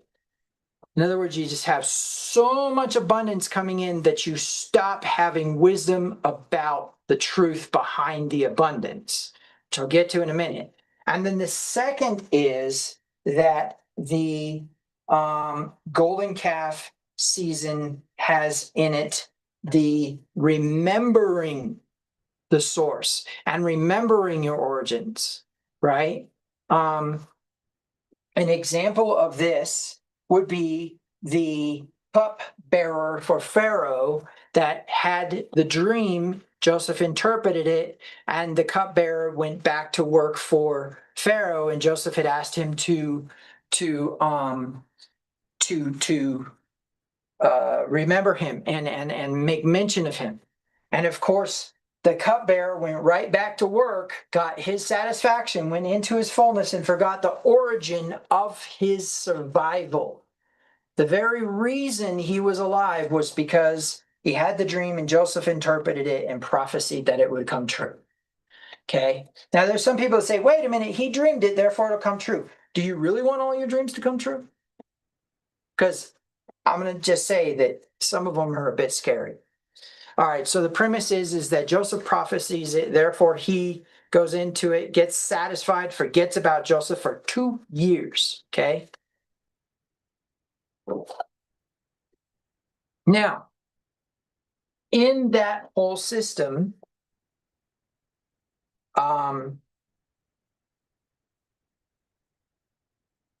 we see expansion, contraction, all that kind of stuff. We also see Messiah ben Joseph. We see a contractive energy. Remember, Yeshua had to completely empty himself. That's what it says in Philippians, that he emptied himself and took on the form of man. Okay? Emptied himself to what? End up being able to receive in a very, very unique way. He gave a solution to the malevolent beings. He went along and like poked holes in all the malevolent beings and poured all that light that they had stolen into him, which resulted in, of course, the resurrection. Okay, and so the premise is that we can identify that the energies of these seasons have to do with reaping. So now let's talk a minute about the sowing season, because we just learned about that. We just came to some revelation. For a long time, I perceived the sowing season that whatever you sowed during the sowing season came to fruition in the reaping season, and that made sense because it was a cyclical process of seed time and harvest, right? Seed time and harvest. And when we look at the system itself, we can identify that the sowing season is made up of fall, winter, and spring. And then all of a sudden in the spring, there is a feast, and in the fall, there is a feast. And so you could almost say that really it's actually just winter and spring that is the sowing season. Well, we can look at the premise of the resurrective energies of the light of Passover, but we can also look at the premise of the death of the death that occurs in the winter season, the scarcity that occurs. Because now we get into something really, really crazy. And that is, and I can't explain to you completely this because these are energies that we don't necessarily have an understanding about. But when we are working with that system right there, right? So I'm just going to remind you real quick what we're working with here. Just going to write them in here. Of course, this is winter. This is spring. This is summer. And this is fall. You have the sowing season lasting from about this point here to spring. Okay, so I'm just going to kind of illustrate this way. That is the sowing season. We'll label it. Right? And then from this point, let's do different pen here. Actually, let's go ahead and share that. I didn't think I was going to get into that much detail. From this point all the way to this point is your reaping, right? Of your various fruits, the wheat harvest, etc., etc. So what we need to identify is from this point here to about this point here is all feast day. So let's just, for a moment, discuss what it says in Genesis chapter 8. Okay, Genesis chapter 8.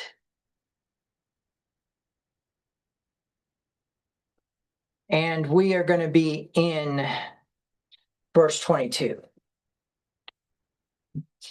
While the earth remains, seed time and harvest, and cold and heat, and summer and winter, day and night shall not cease. Let's go to the Young's literal on that one just for a moment and see what it says.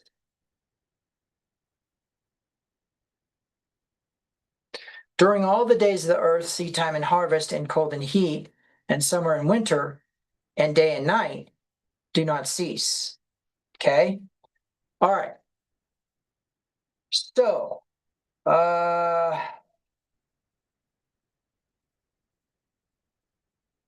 seed time and harvest, sowing season, reaping season.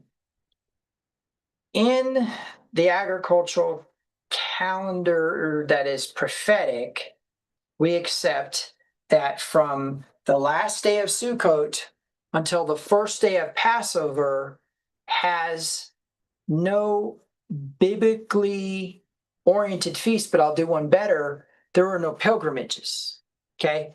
Because some people would look at Esther and say that that is a biblical commandment. And if we accept that information that is proceeding from the intensification of all power in the universe is instruction, then we could probably invariably identify that the book of Esther is that way. Well, here's something interesting about that. The book of Esther is probably one of the most prophetic books in the Bible, all right? If you really actually read it. Now,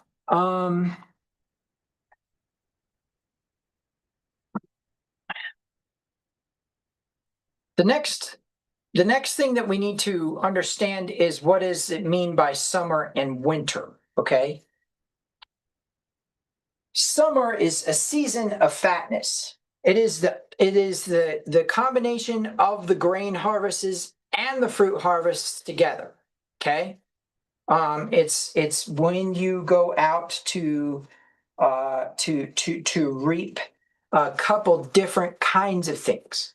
So summer contains some significant elements. Number one, summer begins right in the middle of the Omer. Well, okay. Look at it more from this perspective when I'm saying that. When I say right in the middle of the Omer, okay? There is a transition period right here. Put this on the board. There's a transition period right here. So let's talk about this. Winter is death, right? And we know that from here to here is some sort of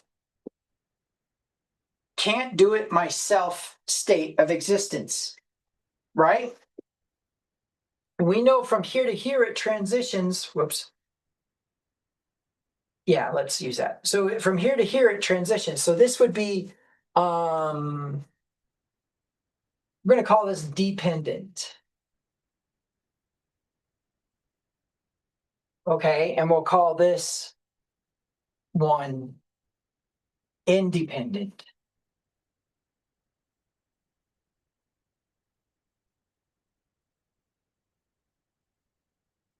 Okay, so when we're working with the idea of dependent versus independent, we're working with the idea of effort and intention versus ability. Okay, this is where we are made able. This is where we make a choice.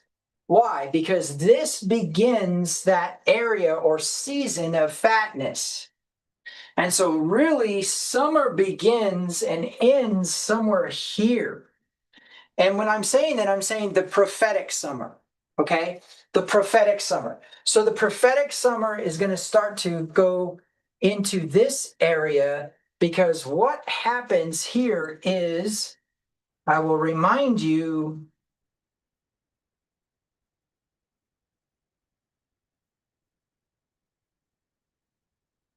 infestation. Or if you're following the cycle of Israel, it'll be infestation. If you're following the cycle of abundance, it will be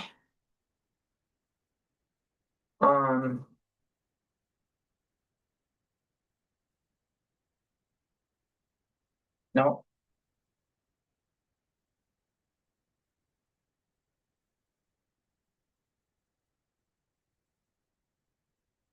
visitation. So on the one side, you got the infestation, demonic infestation. On the other side, you have angelic or light visitation. Okay. So and what I want you to understand is when the infestation occurs, it occurs as a result of forgetting your origins. So I want you to think about how the United States has progressed. We went from a very providence-oriented element. For example, I believe it is the Colorado, not motto, but slogan, maybe it is motto, that's on all of the signs, okay?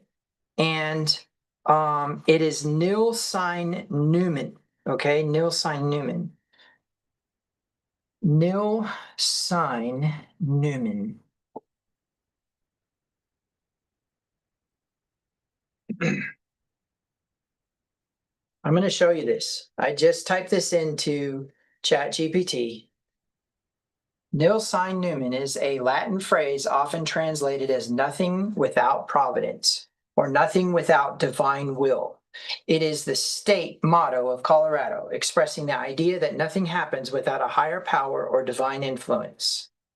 Now, I want you to think about, does Colorado really believe this still? Okay. Because one of the important things about Colorado is the sovereignty of it. It actually has some sort of clause within it that basically says we will accept the federal mandate or commandments from the federal government as laws conditionally. In other words, if we agree with them, we will enforce them. If we don't, we won't. And I think that's clear, obviously, in what we eventually arrived at as far as the legality of certain herbs. But what I want you to really get your mind to wrap around is that we went from a providence-based United States to I don't want to call it a secular system because that really kind of,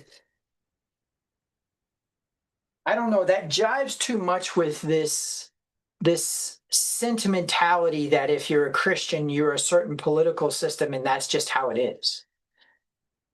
But I do want to say that we have moved away from or forgotten providence. We have forgotten nil sign Newman. And when I say that, what I mean is we forgot our origins. We forgot that there was a provision, protection, and instruction that came from a higher existence of some entity. And now we say we are independent, that we do not need or we do not acknowledge those origins, right? So what's next? Infestation. Why? Because something's going to come along and say, hey, since you really don't actually believe in that God, let's see what you think about this one. Oh, if you do get involved with it, I'll give you this extra little bonus, almost like a friends with benefits. And of course, we go like sheep to the slaughter down that trail. And next thing you know, we are being possessed by another nation. That's the prophetic cycle of Israel. Of course, we remember that there's a crying out. And that's when there is a death of ego, an admission that I was wrong. I do have an origin. I do have a source. And so then we become dependent on that origin and that source until right before the time of the resurrection, in which we start to what? We start to say, I've learned this, I've got it, I've mastered it, I understand now how to grow wheat. And we begin to forget that the wheat is only by the will of God, or nil sign Newman. Okay, so the reason this is also important is because what you don't realize is that this is the cycle of the bride. What do I mean by that? Well, let's take a look. Let's see if we can identify some things. What do we have here in this spot? Let's go back to our yellow from my finger. What do we have here in this spot? We have the Yachal, right? We have the Yachal. That's a horrible amid.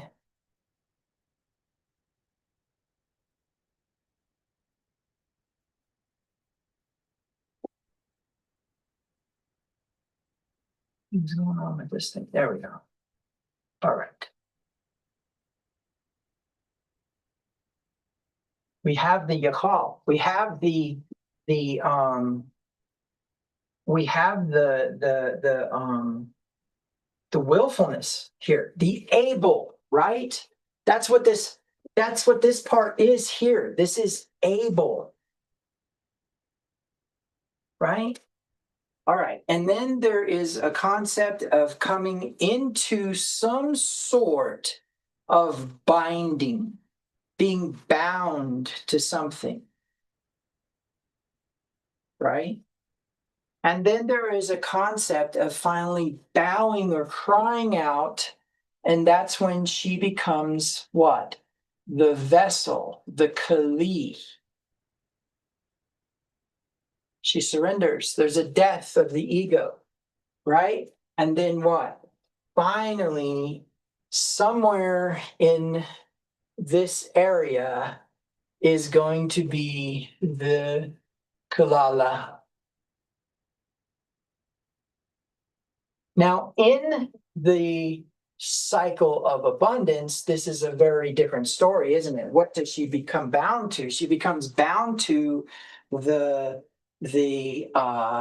she becomes bound to the betrothal, right? To this fearful bridegroom. Of course, I've never talked to you about the ancient pictographic Hebrew for the bridegroom. And then, of course, now here, instead of being bound, she willfully submits and becomes the vessel to be filled and to be rescued, right? The beauty to be rescued.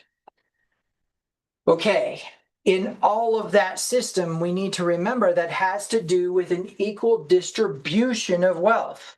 And we need to remember that an equal distribution of wealth only comes during judgment, because what people don't know is righteousness is judgment. What do I mean by that? Well, when we start to get into dessert, right? So let's talk a minute about dessert. Who deserves equal distribution of wealth? He who has earned it, right? Isn't that the principle that we would only give our money to who we find worthy? Well, we've decided, well, we're going to give our money to this charity because we think that it is a worthy cause, right? But we've determined that this one over here has not become a worthy cause. And then, of course, we get into this midrash, and I've had it happen over and over again, where they say, "Oh, but what about if the Spirit tells us to go this way or tells us to go that way?" And all I'm going to say is, if you are actively observing the poor, that is probably God's invitation for you to provide for him. Okay? I want to make that clear. I want to clarify the idea that the Spirit is going to pick and choose who you give to. It is who you are observing as poor right now. Is somebody behind? Is somebody destitute? Is somebody not in your economic status? Then they most likely are the one. Now, I know that there's this concept that you're driving down the road, you see the guy with the street sign, and you don't feel a witness to give to them. I get that. But what I mean is a lot of times the voice is pretty loud, and you still are within the confines of wondering whether you should give to the person. I know that personally has happened to me, where it has been determined whether I am worthy or not of the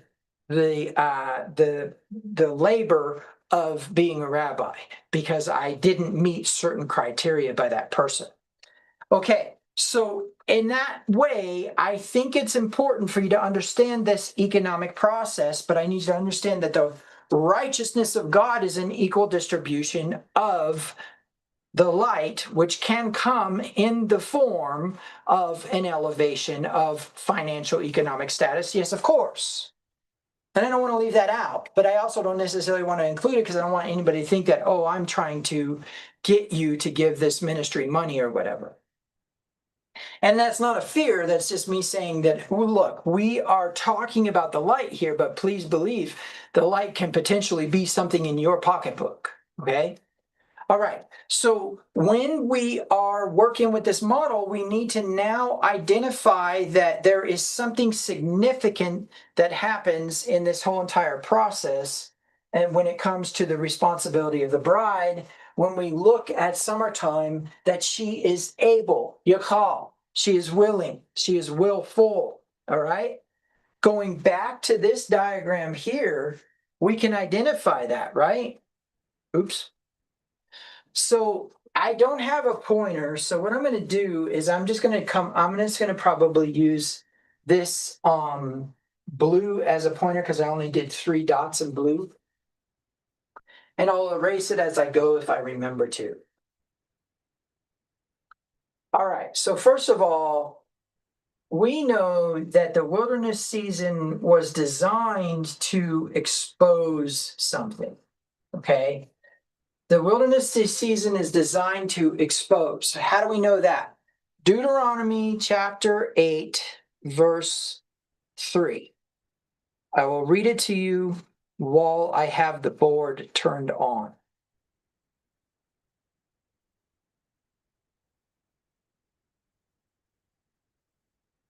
He humbled you, right? By letting you go be hungry, right? And fed you, not going to get to that part, with manna, which you did not know, nor did your fathers know, that he might make you understand that man does not live by bread alone. Man does not live by bread alone, but every word, or I'm sorry, everything that proceeds out of the mouth of God. Okay, let's fix the anthropomorphic problem here. Is there a mouth of God? Answer, no. Why? Because God is not a man that he should lie. What does that mean? He has no parts. He has no anatomy, right? In the sense of what we have. Does he have a mouth? No. Does that mouth create vibrations as a result of some sort of sound energy? Maybe, but definitely not a human, right? He's not a human. And if you want to say, oh, well, wait a minute, what about the Trinity or what about the physical form of Christ? Not even going to get into that today, to tell you the truth. Okay, so the premise is that basically the way I want you to think about this is everything that proceeds out of the mouth of the Lord would be something that would be indicative of instruction. And I will remind you that the concept of instruction is different than how you may have thought about it in the past. And that different thinking is like this. First, the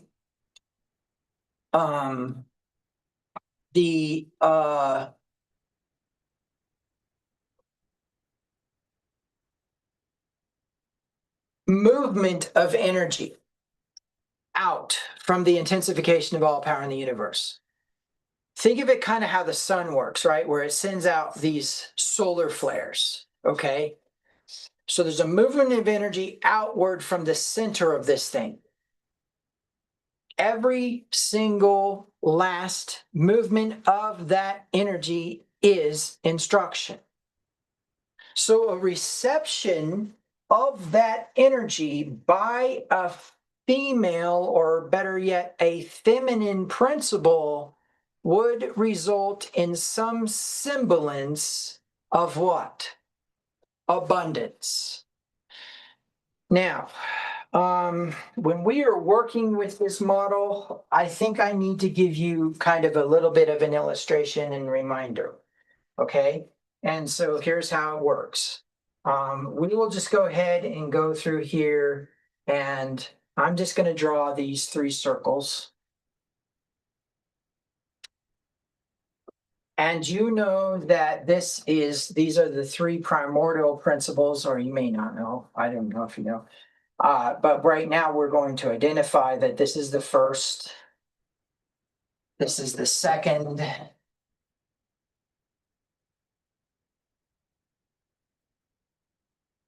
and this is the third. And we also know that the first, second, and the third have to do with very specific elements. So the first one we will accept and identify as the word. In fact, let's do it this way. No.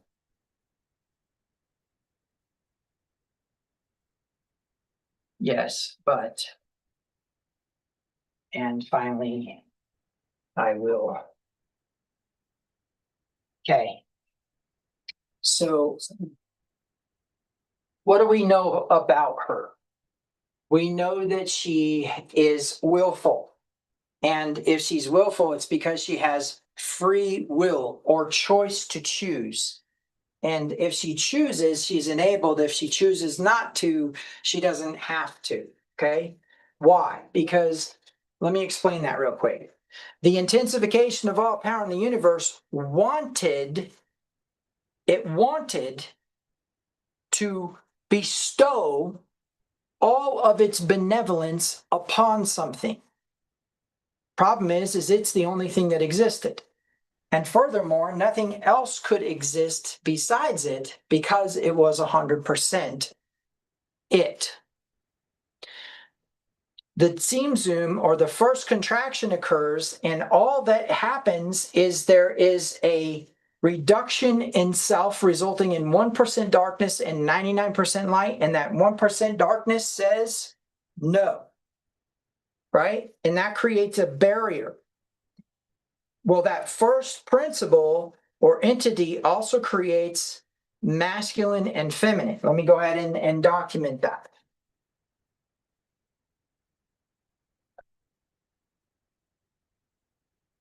Let's not use that same one with purple.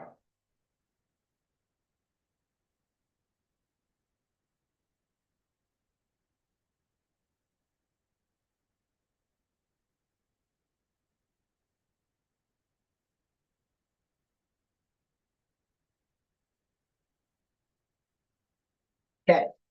Now, please understand the reason why I am saying masculine and feminine is before it made the decision to have a vessel to receive, there was no binary decision, right? But once the dialing back occurred and there was a vessel to receive, we call that feminine. We call that it is going to be a vessel of reception and therefore is female in nature. But that instantaneously resulted in a masculine principle of expansion and a masculine principle of seed. Okay. And although we get way further down in the reduction of energy before we get to an actual seed, the principle is present there. You know, I think I'm going to actually move these out of their circles so I can illustrate something. So this is no, this is yes with condition, and this is I will. Okay. And so in the first principle, there is just completely a void. And the way that I'm going to illustrate the void is just by drawing another boundary to demonstrate the void. Let's see. Let's do this way. Okay. Now I need to redraw this one because it doesn't necessarily represent the truth. Because the truth be told is the second one actually is the reception. And although we still have the boundary, something is occurring, and we're just going to go ahead and put that. Well, let's see, I think I'll just put that in blue, and that is that a seed is being planted. Okay. And so we have a contraction, we have a reception, right? And then the third principle is after the seed has been planted, we need to illustrate this differently too. So let's go ahead and do it this way. And remember, this is all coming from the reproductive process of a human being. The vessel is now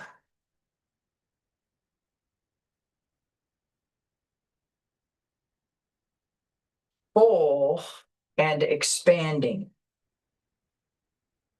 And this is the I will, because once she's full and has completely expanded to the capacity in which she is able, what's the next thing that happens? She's going to produce life, right? She's going to produce life. And we could even potentially put the fourth principle there as the transfer of energy.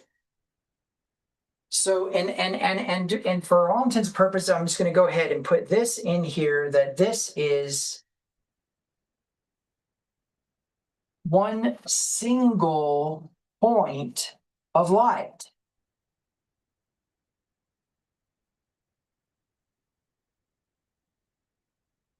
So now you could see how this all starts to fit together. However, when we go back to this, we have the question of the hunger, which is the contraction. We have the filling or the trickle, which increases. Let's see, let's do green with this one, which increases and increases and increases, right? Until there's a forgetting, the passing Pentecost, there's a forgetting of where all that came from.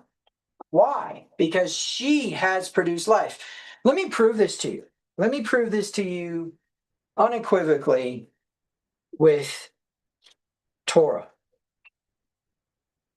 Genesis chapter 4. Let's see, let's go back this way. Genesis chapter 1, verse 26. God said, let us make man in our image according to our likeness and let them rule over. Okay, let's just go there. Let us make man in our image and according to our likeness, right? Okay, now Genesis, I believe it is 4, it might be 5.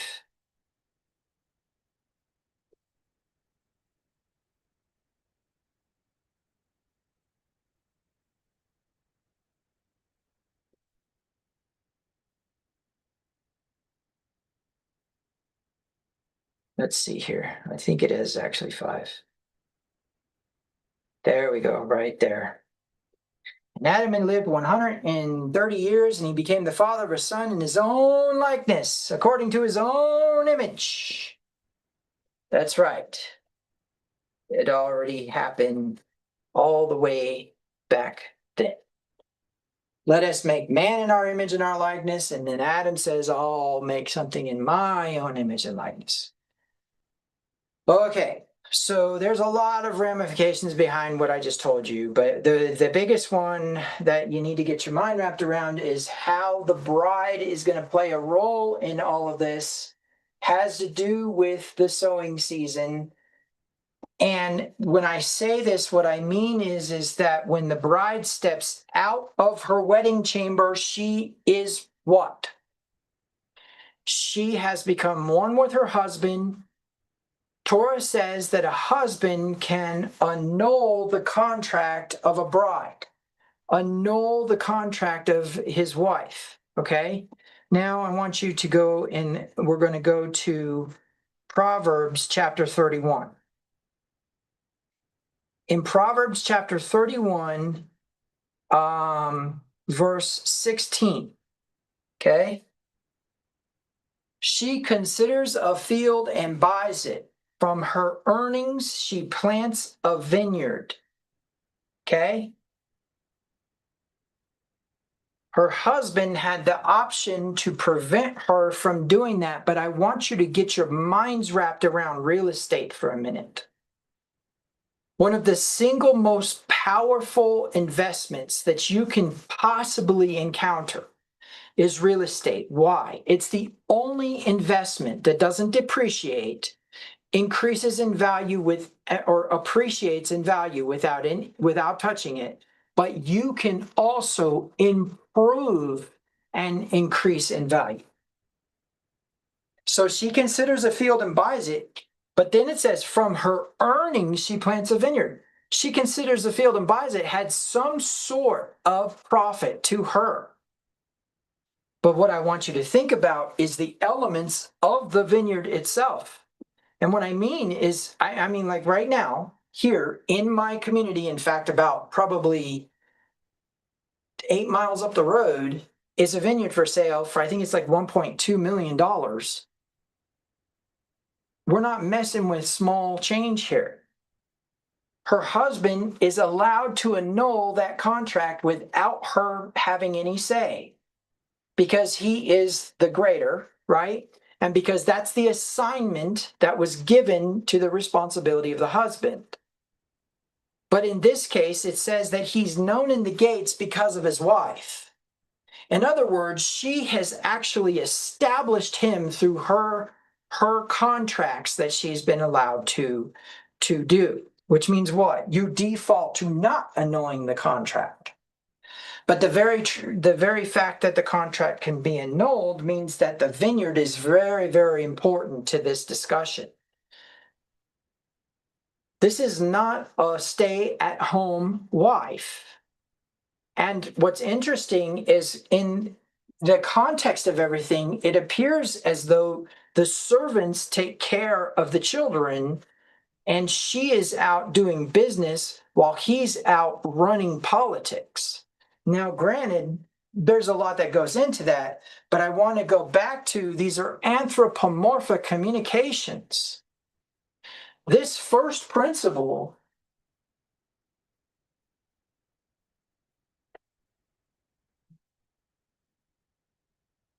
where do they go? There.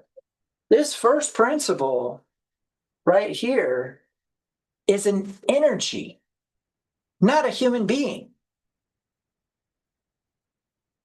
99% light, 1% darkness, and fully sovereign on her own to choose one single thing, to receive what the greater has to offer to the lesser. Now, where does this authority of the bride come into play? It comes into play in the sentiment that when she was with her father, she had no authority. But in order to be a mother, she has to have been granted authority. Where does that authority come from? The Father. This is how Torah works. So before you get mad at what I'm saying, go read your Bible. Your Bible says, if you are a Christian and have a Bible, a 66-book compendium of the Protestant canon, then you have instruction on how genders are supposed to work. I'm just repeating it. I'm not saying that this is what you need to go do in terms of that you have to do this. You need to go study it for yourself and you need to prove it for yourself. But I want you to understand this is what it actually says in the Hebrew. Now, the reason this is important is because of what happened in the garden. Real simple, we'll just acknowledge it in its simplicity. Number one, what did the serpent do that a lot of people don't realize that it did? It told the truth. And if truth was present, then Eve had a hard time because why? She could not detect a lie. How do we know it told the truth? Because it said, you will not die, but you will become like God, knowing good and evil. So, two very important things. Number one is that that's exactly what happened. Behold, man has become like us, knowing good and evil. Therefore, let us let us block the way to the path, to the tree of life, lest he reach out his hand and take and eat and live forever. So the serpent doesn't lie to her. Does he lie about the dying part? We'll leave that to another theological discussion on another day. So what happens? He says, this is what will happen if you do this. She listens to the serpent. It says, because you have done this, right? Because you have listened to, or because you have done this, you will go on your belly. But then she listens to the serpent in that she eats the fruit. Okay. And so the premise is that the serpent has counseled her. Okay. In fact, if you look in the Hebrew, the word tree doubles as the word counsel. Don't believe me? Go look in the Hebrew, Psalm chapter 1, where it says, blessed he who walks not in the counsel of the ungodly. That word counsel there is tree. So it either says walks, either there's a counsel in the middle of the garden, or there is a tree in the middle of the garden, and it's not walks in the counsel of the ungodly, it's walked in the tree of the ungodly. Who knows? Here's what we do know. We do know that as we connect with this in this deeper way, we understand and acknowledge the concept of her buying the vineyard is the result of an authority of her husband that was granted to her because he can annul. So the premise is that inaction is consent. Him choosing not to annul the contract consents in her making the contract and therefore grants her the authority. Well, the same was true with Adam. Adam eats the fruit and therefore grants authority to his wife. That's why it says, because you listen to the voice of your wife. Did Eve ever speak to her husband? No. Because you listen to the voice of your wife, this is what will happen to you. Now, so what happened? The authority transferred from Adam to Eve through Adam's inaction of consent, right? Then we have what? We have Eve taking the counsel of the serpent and therefore making him an authority. Why? Because counsel comes from a teacher. Counsel comes from a greater. And therefore Eve is acknowledging that the serpent is greater than her husband who told her not to touch the tree. Oh, the ramifications of what I just said. Yet here we have the Proverbs 31 wife coming in and actually buying a vineyard and with the proceeds, or buying land, and with the proceeds of buying land, in other words, somehow she made money off the purchase, she plants a vineyard. And like I said, $1.2 million is what we're working with on the one that's for sale up the road. Okay, and I want you to understand that this idea needs to go into the idea of energies. So she considers a field and buys it is actually something about the field of energy. And from her earnings, she plants a vineyard. Well, the word vineyard itself has a lot of ramifications when we start to get into, and let me just go while I'm talking to you, go navigate to it really quick, where basically we encounter the vineyard discussion a lot. We encounter the vineyard discussion in many, many places. For example, what happened with Ahab and Naboth, right? Naboth is a man who owns a vineyard near the palace of Ahab, right? And Jezebel goes and makes accusations to whom? The elders or the politics or the controlling government of the city. And of course, Naboth is condemned. And then, of course, Ahab is able to go, quote unquote, take control of the vineyard. And that's all the work of Jezebel, which is a whole nother spiritual energy discussion. But what I want you to get your mind wrapped around is the sluggard, okay? The sluggard.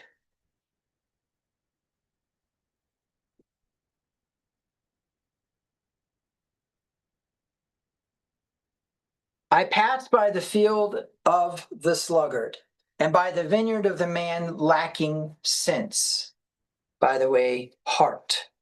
And behold, it was completely overgrown with thistles. Its surface was covered with nettles, and its stone wall was broken down. When I saw, I reflected upon it. I looked and received instruction. That's all it says. Of course, if you accept 33 and 34 are part of that set, then we would say a little sleep, a little slumber, a little folding the hands to rest. Then your poverty will come as a robber and your want like an armed man. Oh my gosh, the ramifications of this. The bride who goes and buys the field and plants a vineyard versus the one who we're going to go ahead and call female right now. And there's a reason we are, is because of the little sleep and a little rest, because we know that the virgins fell asleep, right? The 10 virgins that fell asleep is kind of what happens during the golden calf season. And we know that leads up to the Yom Teruah, where the bridegroom is announced. And of course, there's not enough oil for the unwise virgins. But let's get the idea here that we have a false bride versus a true bride. But one of the things that we see is that the true bride is utilizing the energy she's granted from the field to bring about something amazing during this season. Now, I apologize because I know you think I'm probably winding down, but there's another piece of information that's absolutely necessary here, and that is, what is the vineyard? Okay? Well, let's start at the beginning. When we go back to, let's just go back really quick to Proverbs 31, okay? And let's let's look at what it says here. She buys, so she considers a field and buys it, and from her earnings she plants a vineyard. So let's talk about this in a business sense. She buys land and somehow makes money off the purchase, which consequently I can tell you there is actually a buyer's incentive in land purchases. But let's say that we'll just say maybe she subdivided it. We don't know what she did in order to make the money in order to plant a vineyard. What we do know is that she used the land to make the money, right? So now within that, we understand that she produces, the bride produces a space for abundance. And what's the next thing she does is she plants a vineyard, okay? And then down here in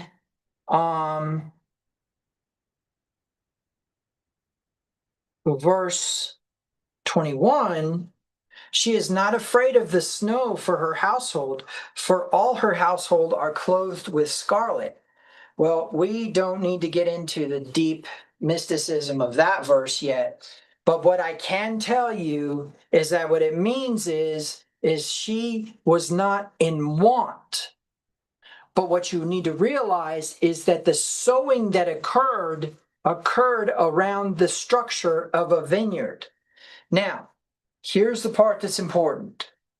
We know that there is some sort of seasonal element present in the omer, which what we need to do is we need to go kind of draw in the omer here and explain that for a moment. So let's go ahead and do that. Okay, so you guys know the omer is actually starting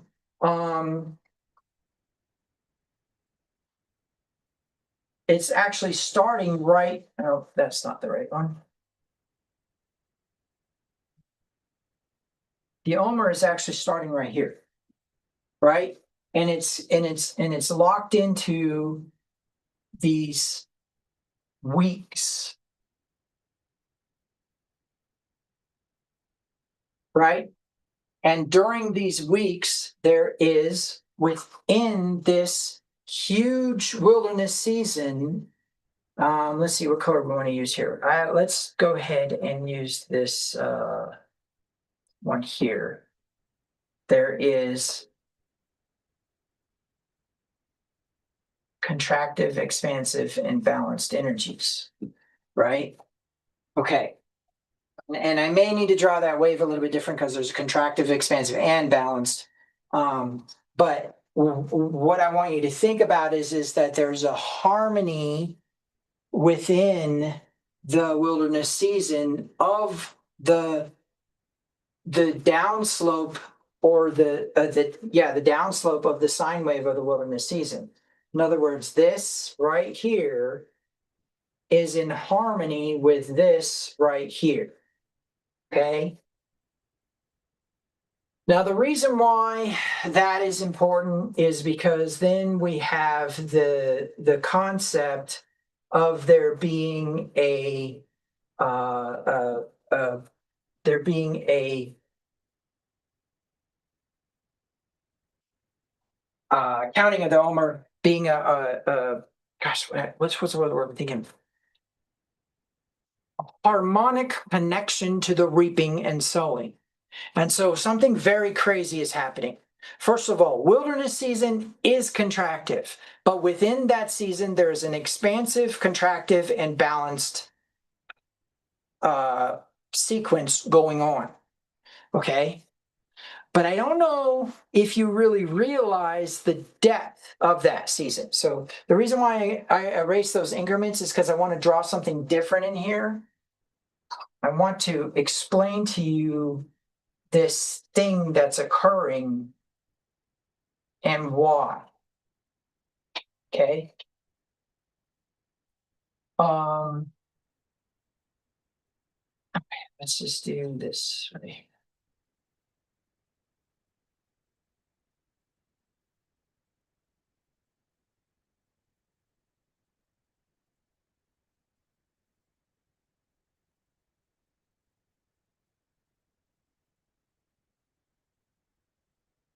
John the Baptist said something interesting in one of his sermons. He said, "I must decrease that he may increase."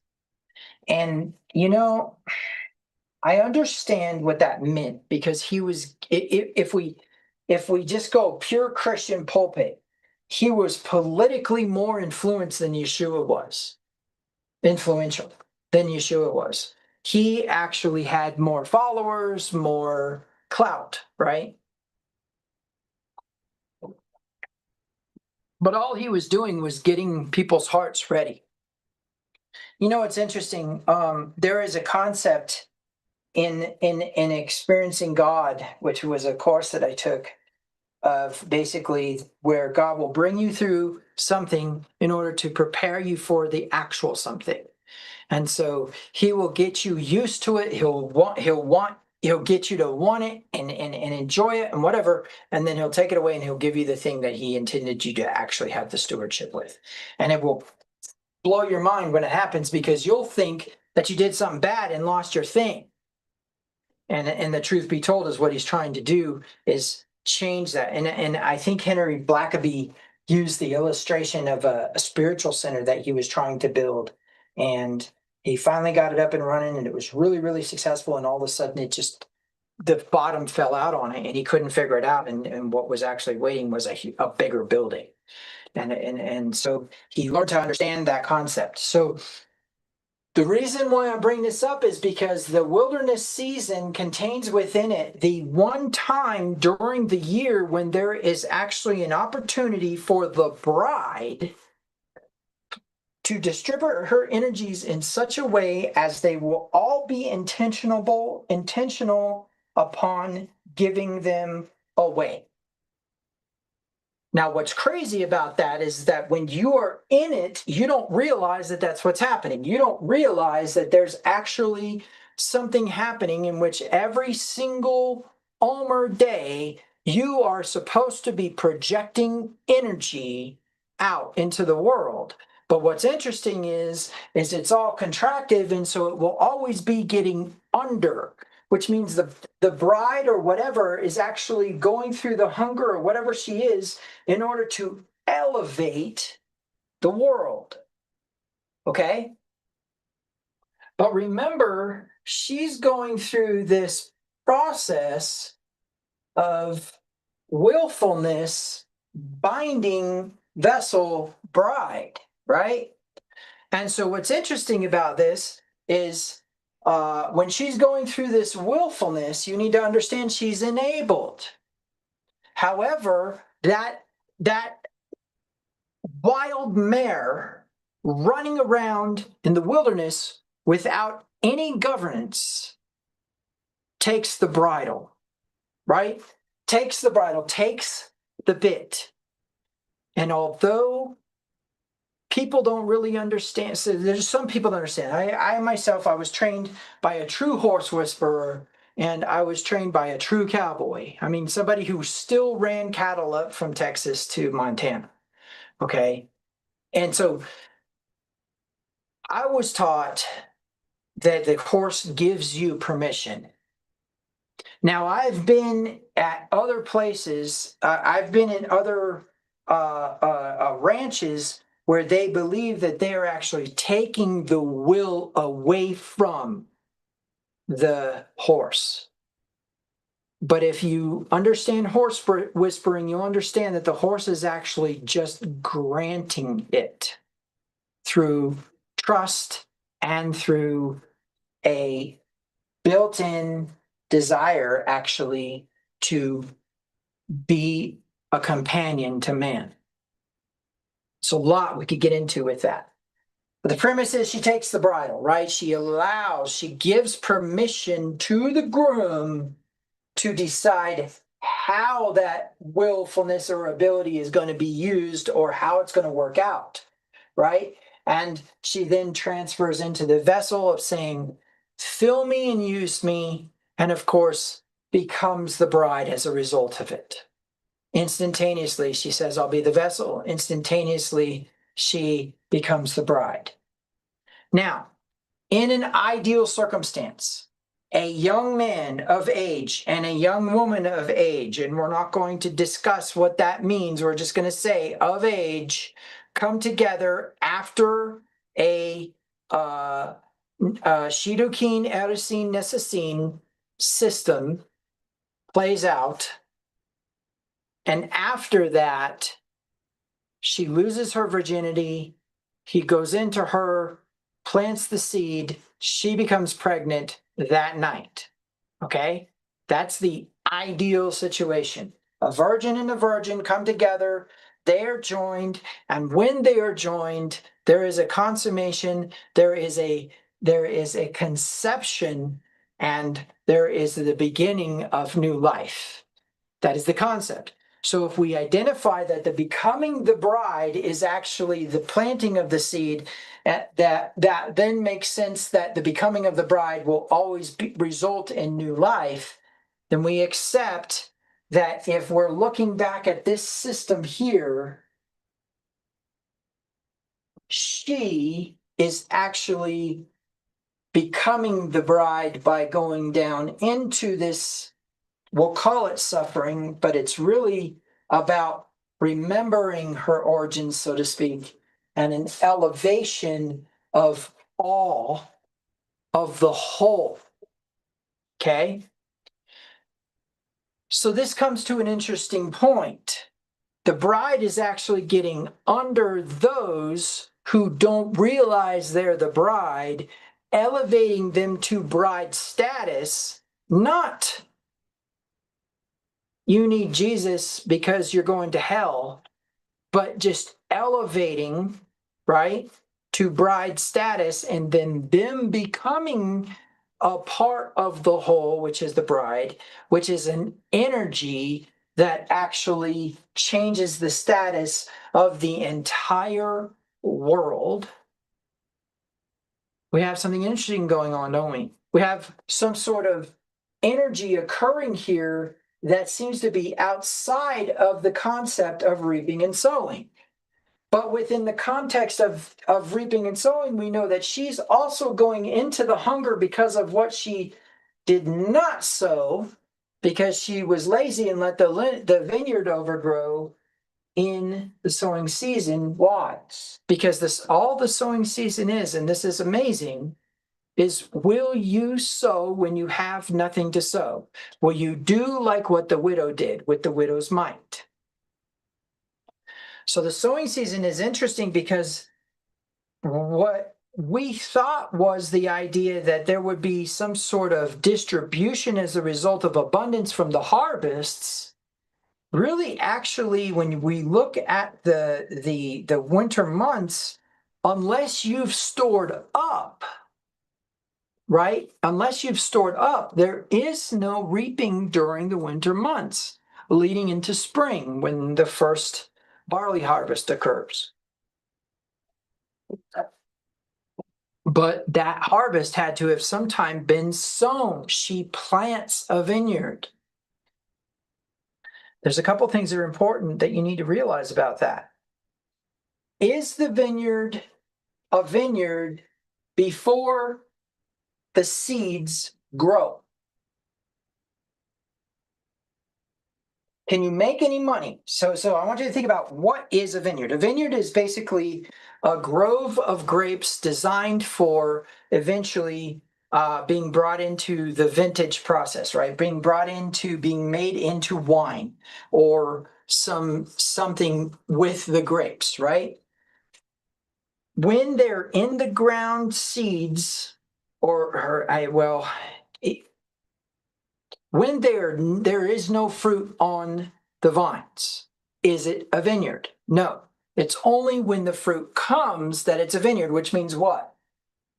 This is the vineyard, which is why I put it in purple. This is the vineyard. The vineyard is the wilderness and the golden calf.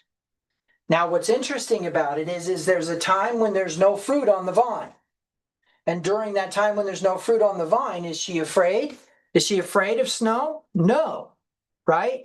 She's not afraid of snow, so she's not afraid in the wintertime, and she's not afraid as it comes into this time. So I don't want you to think it's snowing right now. What I want you to think is that she's not afraid of the wilderness season because she understands what's coming.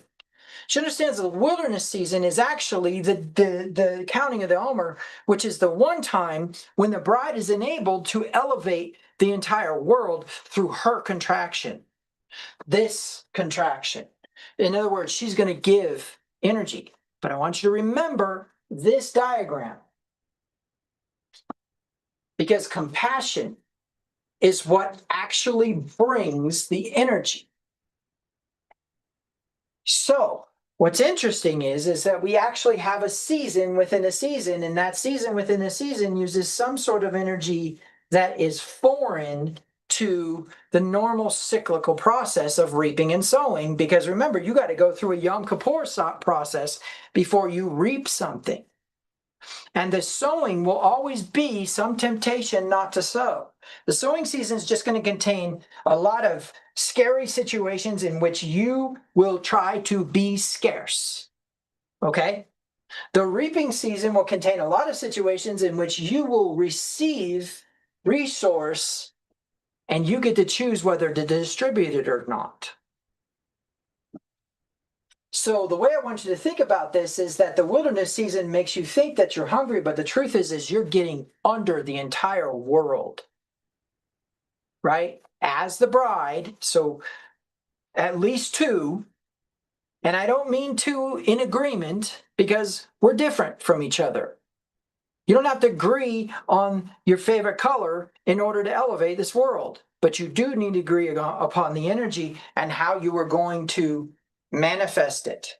Okay, so you need to understand when this is occurring, the cost is the wilderness season. The compassion is the bride's choice to elevate. The enabling is the energies that are available during the counting of the Omer. Those energies are instantaneous in a reap and a sow situation. What do I mean by that? Something strange happens, and this is the big part and important piece of this message. So don't think that because I've already preached for 2 hours that you could slack off now. You need to pay attention. It is important for you to understand that it is actually your choice to use those energies, right? But something interesting happens in all of that dynamic. There is a contractive segment. There is an expansive segment. There is a balanced segment. The expansive segment is always an expression of self as a God, as an Elohim, an outward flow of energy. Then there's a contractive segment in which you are withdrawing and it is time to receive, and it seems almost instantaneous. You will go from having a situation where it's like, oh my gosh, I don't know what I'm going to do, to a situation where you immediately have dropped into this state of poor, right? An economic state in which you are actually going to be the vessel, right? And in those moments of vessel and of bride, things are coming to you. And you're like, wait a minute, I'm supposed to be in humility here. Well, I'm going to remind you of something. It is not the wrath of God or the severity of God that leads you to repentance, but the kindness. It is that receiving of that hope. It's a receiving of that moment that will actually drive you to say, I am so wrong about how my attitude has been, right? So the contractive energies instantaneously are pulling in the answer. Guess what? That's your time to receive, not to be trying to manifest the bride who chooses to elevate the world. That contractive energy or hunger is going to be answered during that energy of the Omer. Why? Because it's not cyclical. I'm going to get to that in a minute. It doesn't process through the Yom Kippur cycle. It processes through the Omer cycle. And then the other side is you need to remember this all has to do with reaping and sowing in some fashion, right? But then the second thing is that you have the expansive energy, you have the contractive energy, and then you also have the balanced energy. So there is a time when you are going to have to consider the other, right? It's not always going to be you, but what's interesting is during that balanced energy time, right? During the balanced energy time of the Omer, you are going to experience the fairness of God. He's going to say, oh, if you have a right during your contractive energy to have your answer, or that person has the right through your expansive energy to have an answer, then what about that person? And what do you really think about that person? What do you really want to happen to that person? Because that's the energy of that time, is to get you to acknowledge the other, so to speak, or have the compassion, right? And so those are the energies of the Omer. You didn't realize that that's what I was drawing today. Now we understand the vineyard, because now we get into something really interesting, and that is if we go back into the other proverb in chapter 24, this is what we get. I passed by the field of the sluggard and by the vineyard of the man lacking sense. Well, well, well, isn't this interesting that this is a quote unquote man, but we were dealing with someone who had purchased a field, right? Or had interacted with a field, and now it's the field of the lazy one. What's the lazy one not doing? He's not creating waves. And we'll let you interpret that, and we'll probably talk about that more in Midrash. And then behold, it was completely overgrown with thistles. Wait a minute, where did thistles come from? Adam listening to the voice of his wife, who transferred the energy of authority to the serpent. The energy of authority that her husband had given her was transferred to the serpent. And we see that consensual acknowledgement of that when he eats the stupid fruit. So we could see where the thistles are coming from. Its surface was covered in nettles. Its stone wall was broken down. Wow, wow, wow. Its stone wall was broken down. Looky here.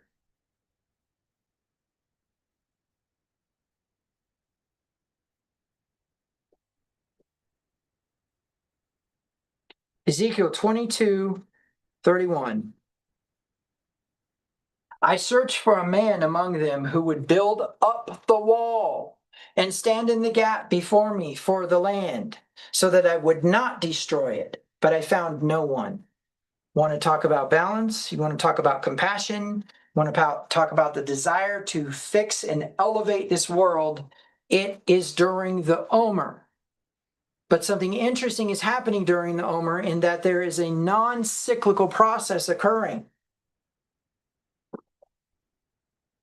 Now, it's all evidence of the cyclical process because this is all a reaping season, but you need to understand that within the confines of these Omer here, there is some other energy at work, and that energy does not entropy.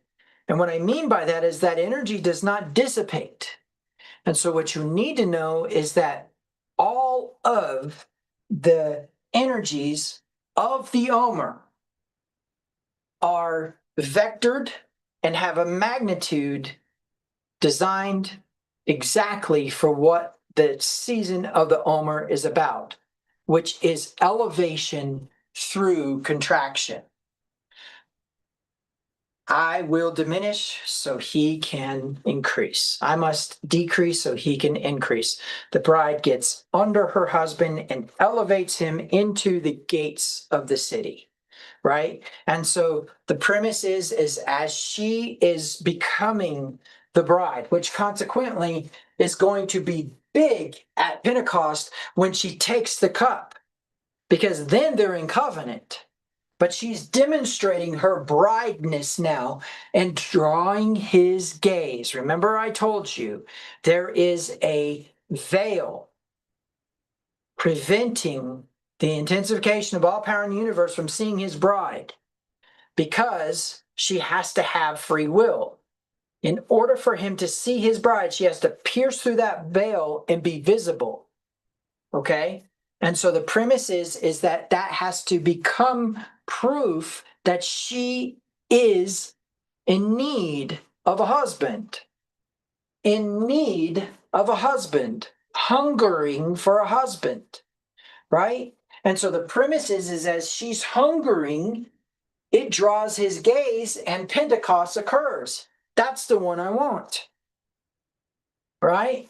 And so the Shidduchin season, or the matchmaking season, is occurring here. And then as Pentecost occurs, she now is the bride, and what? He goes to make a place for her, and she what? Falls asleep. Because what does the next verse say in that Proverbs 24 scripture? Right? 24:30, I believe it is. No, 24:33. A little sleep, a little slumber, a little folding of the hands to rest. Then your poverty, okay, let's talk a minute about poverty, will come as a robber, and your want like an armed man. That is crazy, because now we know that what is happening here has to do with the idea of elevation of the earth, a choice she will make to accept the reaping of her flesh and allow the energy of the intensification of all power in the universe to come into her so that new life will occur. There will be an elevation of this world. You know, I gave an assignment to somebody who I coach, and the assignment went like this. Just for today, and this was months ago, so this wasn't during the Omer. I said, I want you to alpha. And he said, what do you mean? I said, watch, I'm going to show you. I want you to walk into the grocery store. I want you to go to the bank. I want you to go to the park. I want you to go to work. And what I want you to do is I want you to look somebody in the eye, and when they make eye contact with you, smile until they smile. And you have no idea how that changed his heart concerning being an alpha. But the premise is that what I was showing him is how to elevate. I was showing him how to alter the state of somebody's day just by smiling at them. That's actually one of the energies of the Omer, actually yesterday's, for those of us who are following the Omer according to the Shabbat, and then the next Sunday being Bikurim. Yesterday was the 34th day, which was bonding in humility, which was to be friendly, to elevate through being friendly. So what I want you to understand is that it is your influence, either as a Messiah ben Joseph, someone who is emptied out and demonstrates the responsibility of receiving the husband, or as Messiah ben David, the king of Israel, as being this expansive, commanding, powerful Elohim, or being the balance of the two, which consequently is who Yeshua is. Who shall bring charge against God's elect? It is Christ who was crucified and yet sits at the right hand of God making intercession for us. Romans chapter 8. And so when we are working with this model and understanding it better, you will understand that when I'm talking about a non-cyclical energy, what I'm saying is none of this has to go through Yom Kippur. What you sow here, what you reap here, all is an element of the wilderness season. This is a whole nother story and has its own energies and is important, but right now that's what we're going through. And there are powerful, powerful things happening in that there is energy coming from above without hindrance to the bride to enable her, because she is what? Willing to receive the, where did that go? Oh, there it is. She is willing to receive the bridal and all of that which she has as an enabled energy is going out to others, unless she is in the state of needing to be the vessel and receive, and that's exactly what makes her the bride in the first place. Oh man, the level of wisdom in this and the concept that we could actually do something amazing with the energies of the heavens during the Omer is extremely exciting and overwhelmingly scary. Because I want you to think about the woman who has been raised by her father correctly and has maintained her virginity, and now it is the first night of consummation. The fears that she has: what will he do to me? What will the outcome of our marriage be? Will he be what I need him to be? Will he do what he needs to do? And of course the man's going, will I do what I can do? Will I do what I need to do? Will I be able to impress her? Will I be able to do the things? It's all about that moment of anticipation and the anxiousness of it. That is the beauty of the Omer and the beauty of the wilderness season.